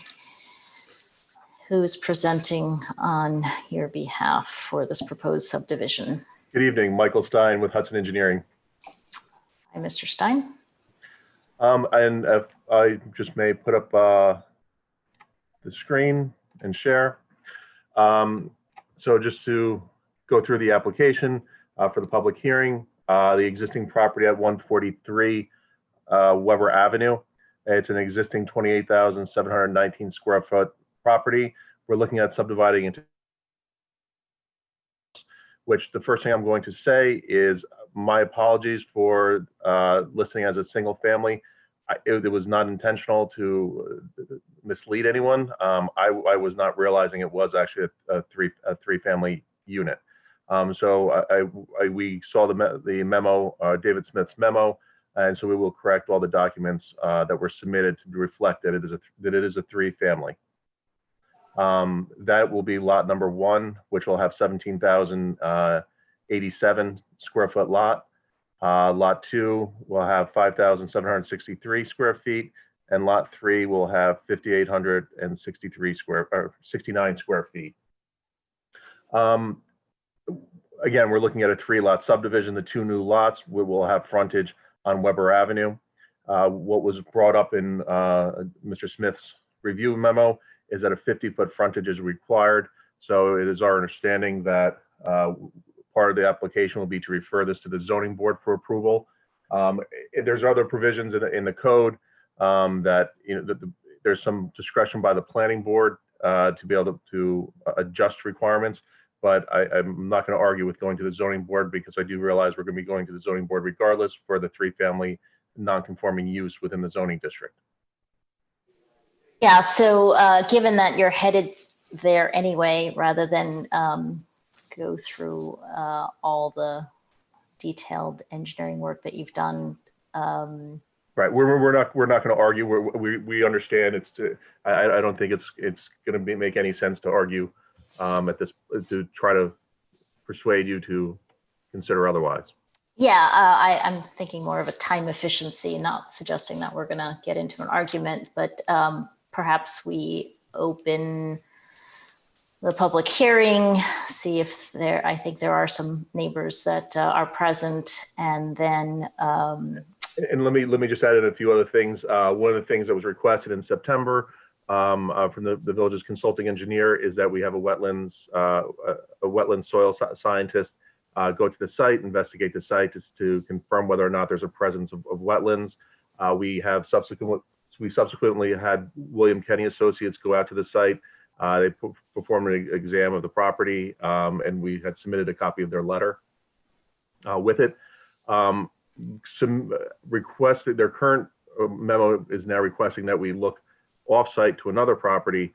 But number one, we don't have a right to go on someone else's private property. But number two, if this was a concern, this really should have been brought up beforehand. So now, instead of having our client have to pay the same soil scientist twice to go out there and do a second investigation. But regardless if that's what's going to be required, we don't necessarily have access to that property. So I can't say whether or not we could even comply. Also, he had requested a non-jurisdiction letter from New York State DEC. I've already submitted the paperwork and received acceptance of the paperwork from the New York State DEC, and they're currently going through their records. I submitted all the documents, including site plans, surveys, county GIS mapping, basically any documents we had, the letter from the soil scientists, just so that way we can provide them all the documents that they may need. Anything else they may need, we'll definitely provide to them. I can submit copies of the request into the village until we receive. It's just most of them are working remotely at this point.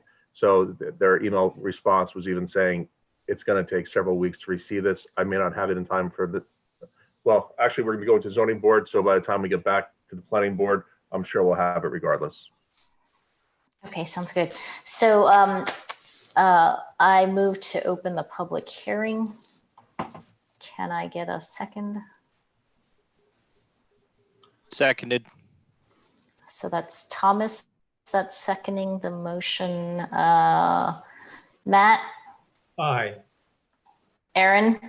Aye. Kirsten? Thomas? Yes, aye. Aye. And was it Ed? Yeah. Did Ed? Okay.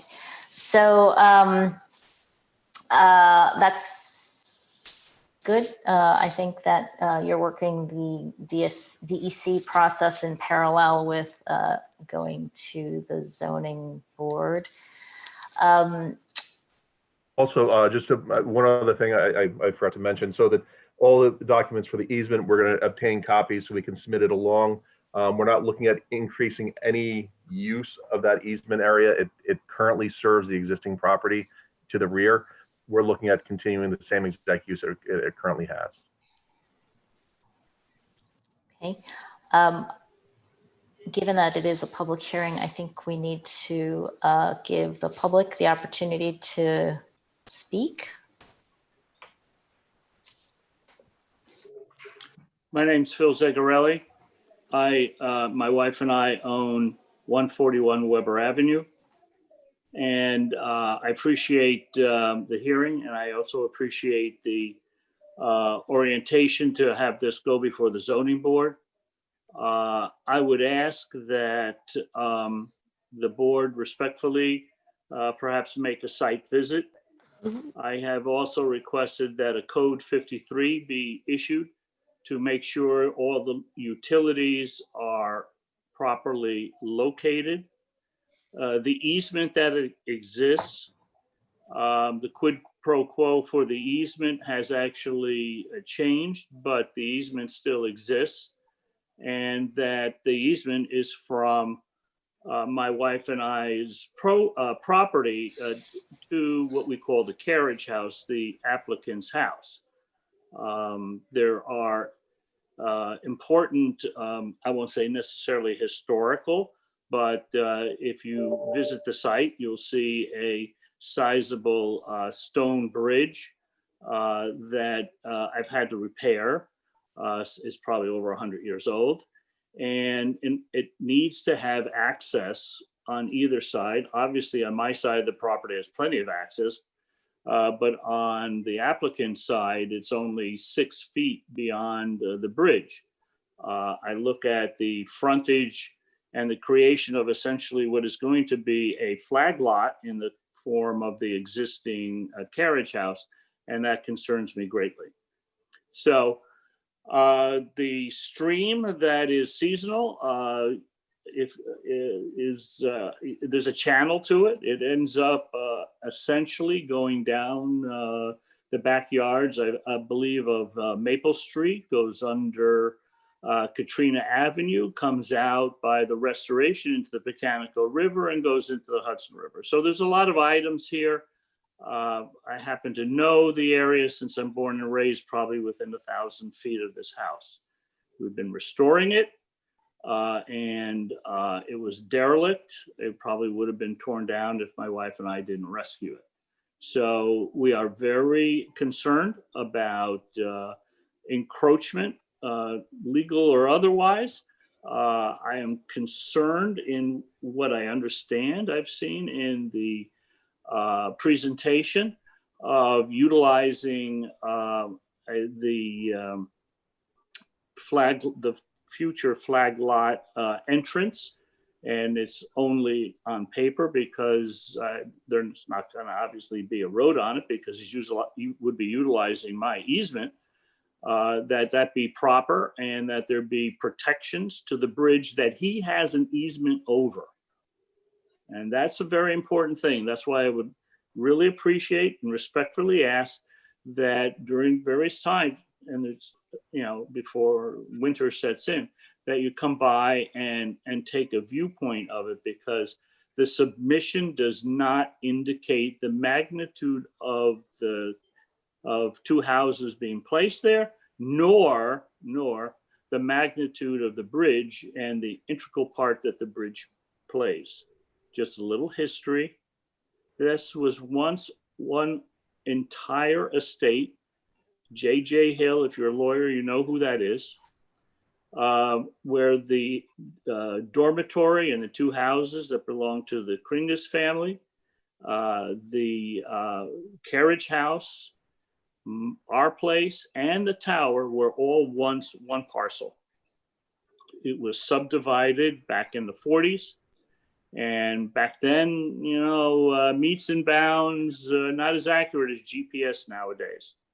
And things like fresh water comes in off on my property to the carriage house and to the tower. Gas to my house goes up Spruce Street over the aqueduct, as crazy as that may sound, and comes up through my property. Sewage goes from the tower and the carriage house through my property back out to somebody else's property and hooks in under the aqueduct.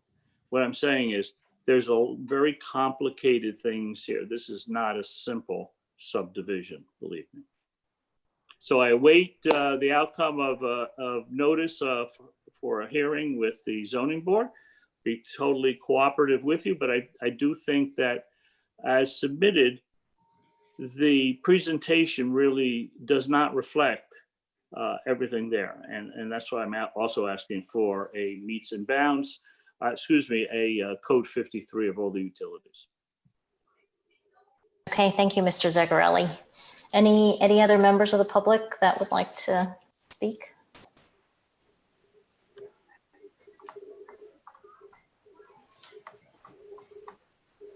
And hello to several people that I know there from previous lifetime.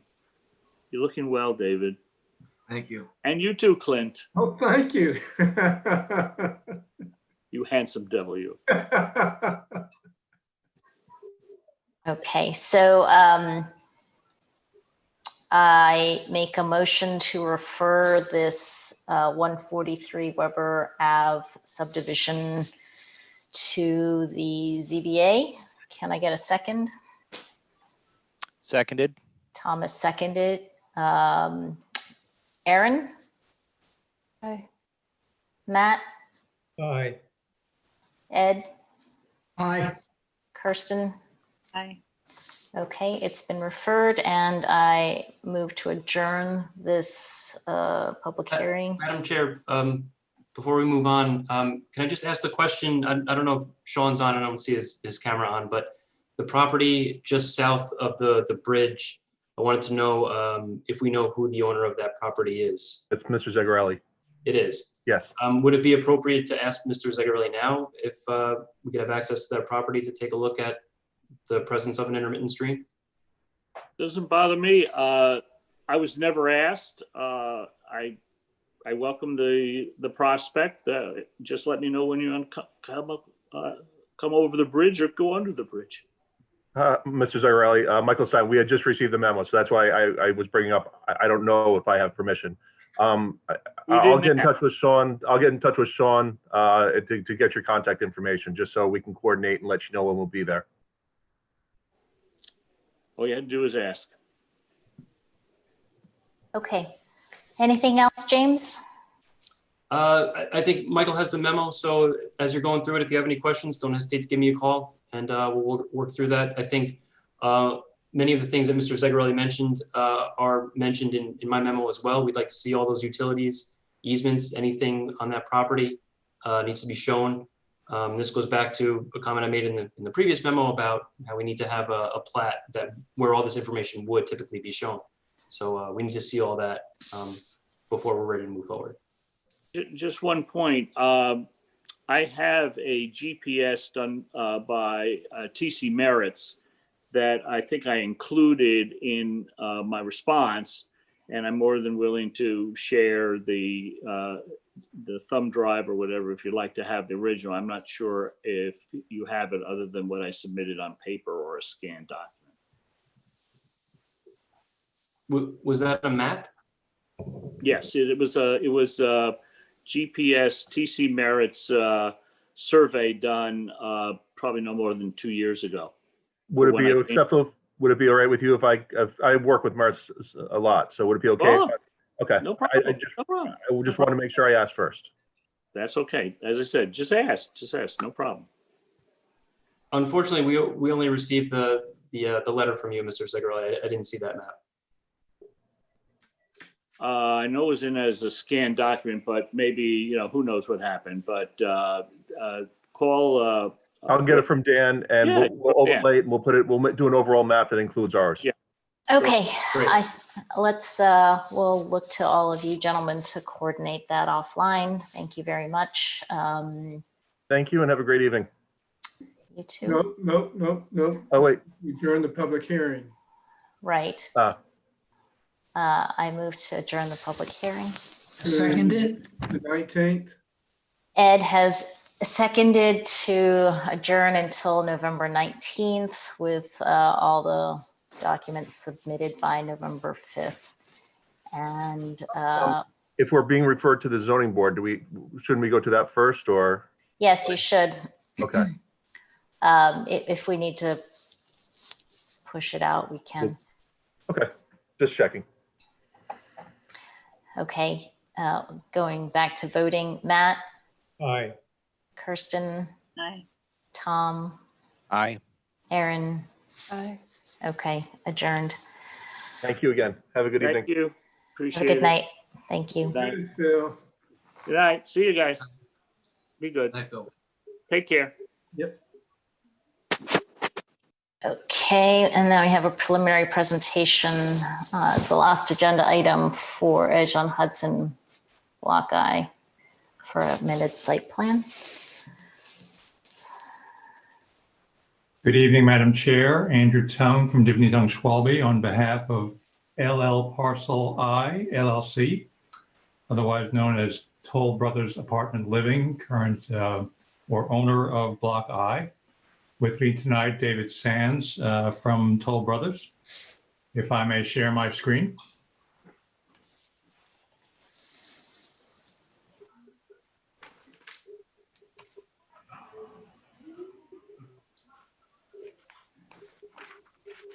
I have flashbacks, Andy.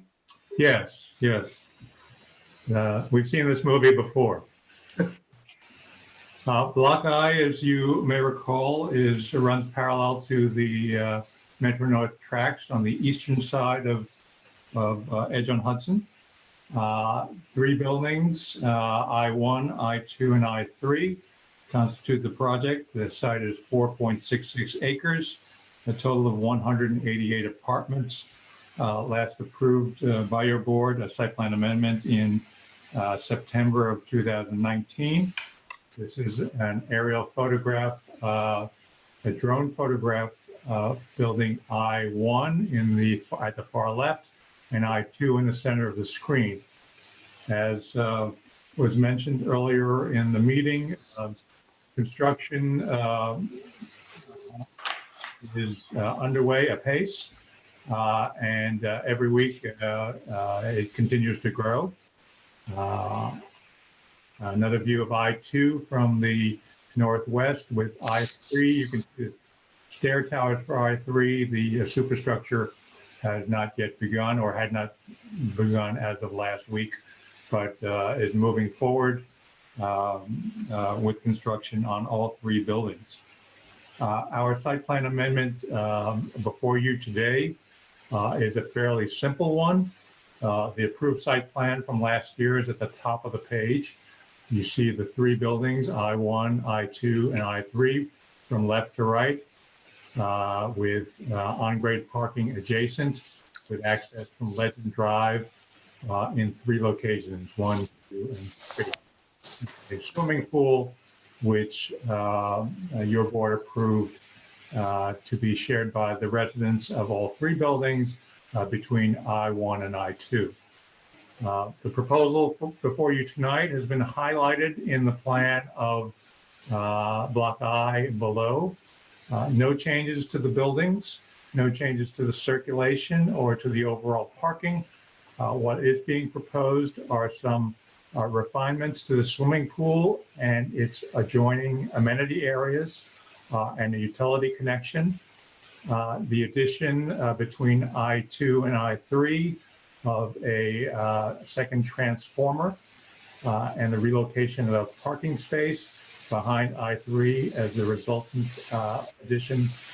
from the addition of that transformer, and then some grading changes along the frontage of I-2, I-1, and the north side of I-1 as well.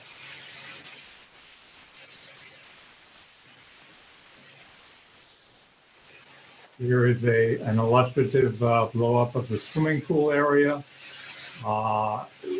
The pool itself, the alignment of the pool has shifted slightly off 90 degrees for design reasons. There is now a pool pump house at the east end of the pool, which I will describe further in a moment. We've added some decorative paving surrounding the pool and also adjoining the 2 amenity areas fronting on the community spaces within I-1 and I-2. And we've added some additional landscaping along the frontage of the pool and along both sides alongside the fence. The accessory 1-story building at the end of the pool, we call the pool pump house, but it actually has 3 functions. One pod is the pool equipment room. The center area are 2 restrooms. And the third area at the south is a dog wash room entered from the parking area not within the confines of the pool fence. And this little blow-up area here shows where that pool building is. Architecturally, it's a simple shed building, which has been clad in similar materials that your board approved for the I-1, I-2, and I-3 buildings, fiber cement lap siding, a darker gray trim, standing steel, dark metal roof. You can see the elevation facing the pool here, pool room and restrooms here. And the next elevation shows the rear dog wash and excuse me, siding on both sides.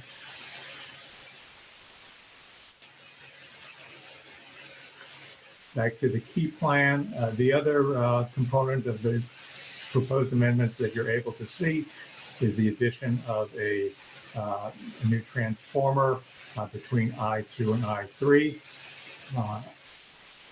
And enlargement shows the transformer that was previously approved by your board and its screen planting here. Now we've essentially duplicated that across the aisle where these transformers are to be placed. Gives us a little bit more room than we thought previously. So we've added an ornamental tree on the west side opposite the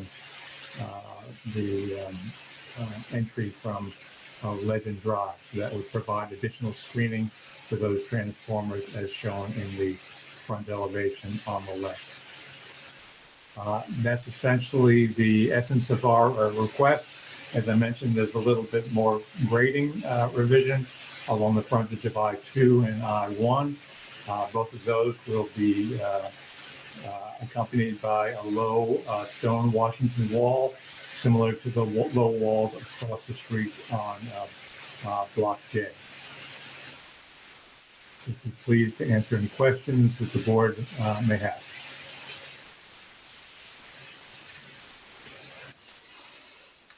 Any questions?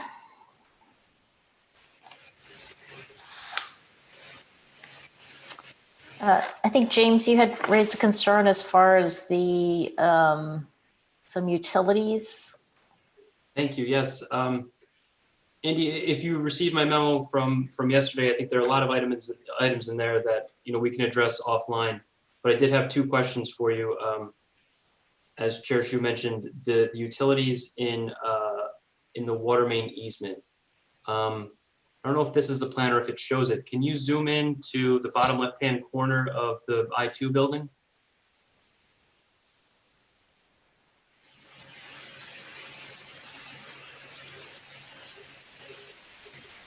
Thank you. There is a box there that says TEL on it. Yeah. That actually, it appears from one of your other plans that appears to be right on top of the existing water main. Can that be moved off or out of the easement? I believe it can be. I'd have to verify that. We had proposed, and we can discuss this offline, an easement for the water main to the village. The language for which permitted additional utilities to be located within that easement if those utilities would not interfere with the operation of the water main. I don't know that easement language has been completely approved by the village or accepted. If it is to be accepted, then we can make sure with you that it would not interfere with the water main. And certainly if it was determined that that wasn't allowed to happen, we would arrange to have that moved. Okay, great. And in that same vein, there appear to be two outdoor, I don't know, maybe heaters along or inside the easement. These would be just to the left of building I-2 in that area, in that outdoor area. There is a fire pit that's basically a piece of furniture with a gas line to it. Right. that's a similar situation. We can move that if necessary. Great. And then the last point is just, it seems like, and correct me if I'm wrong, but it seems like the pool pump house is, the water feed for it is from building I-2. And then everything else in this outdoor pool area, water-wise, is served by or from the pump pool house, or the pool pump house. Is that correct? Is that how it's configured right now? I believe the water feed to the pump house is from I-1, but I can check that with Mark. Okay, I was just gonna say, if you do have the option or the ability to feed that from I-1 and keep all the utility connections and fixtures on one parcel, I think we'd rather see it done that way. Understood. Okay. Thank you, that's all I had. Thanks, James. Anyone else? All right. It's been advised that we can handle this through amendment to the site plan per David Smith. Yeah, so Madam Chair, as we discussed at I believe at the work session, that the planning board has at its discretion, if it feels that the amendments are minor enough that it doesn't have to go through a formal process. And so at the direction of the planning board, we have prepared a draft resolution. You have it before you. I could go through if you would like, if the planning board thinks that the changes are minor enough, you have a resolution where you can approve these amendments.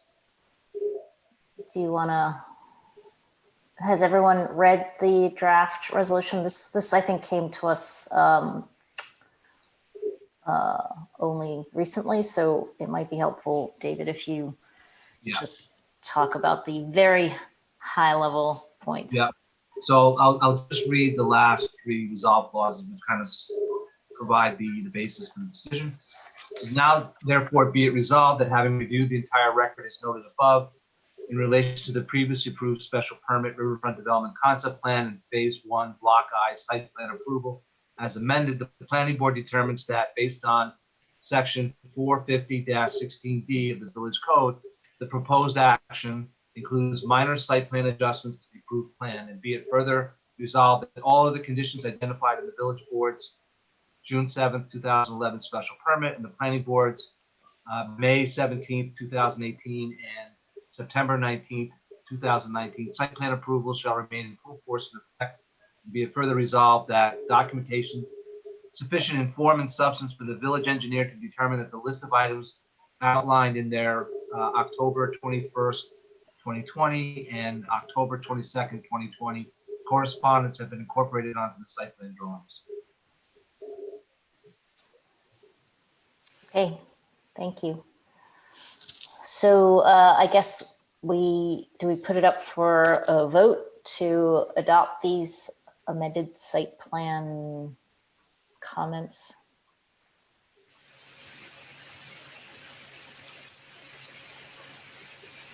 Clinton, you're muted.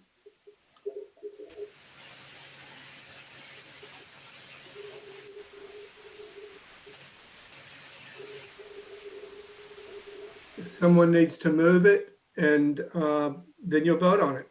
Move adoption of the resolution. Okay, I move to adopt the amended site plan resolution. Did I get a second? Kirsten, second. Okay. Ed, second. Kirsten, aye. Aaron, Aye. Matt, look like an aye. And Thomas, Aye. aye. Okay. So the site plan amendments have been adopted. Thank you very much. Thank you. Good night. Good night. All right. Has everyone read the meeting minutes from last meeting? I think Thomas abstained.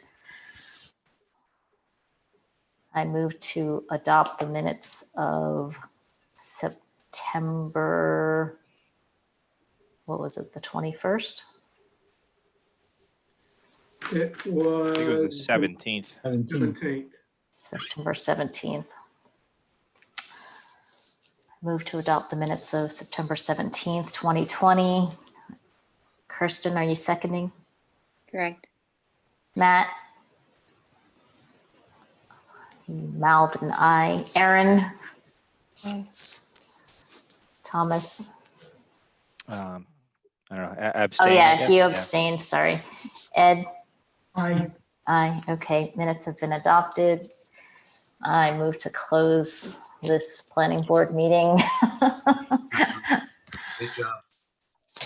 I was really trying to end this one earlier than the last one, but we ended exactly the same time, so. All right, good night, everyone. Thank you for all your hard work. Right. Thank you, Marge. Aye. Good night. Can I, Marge?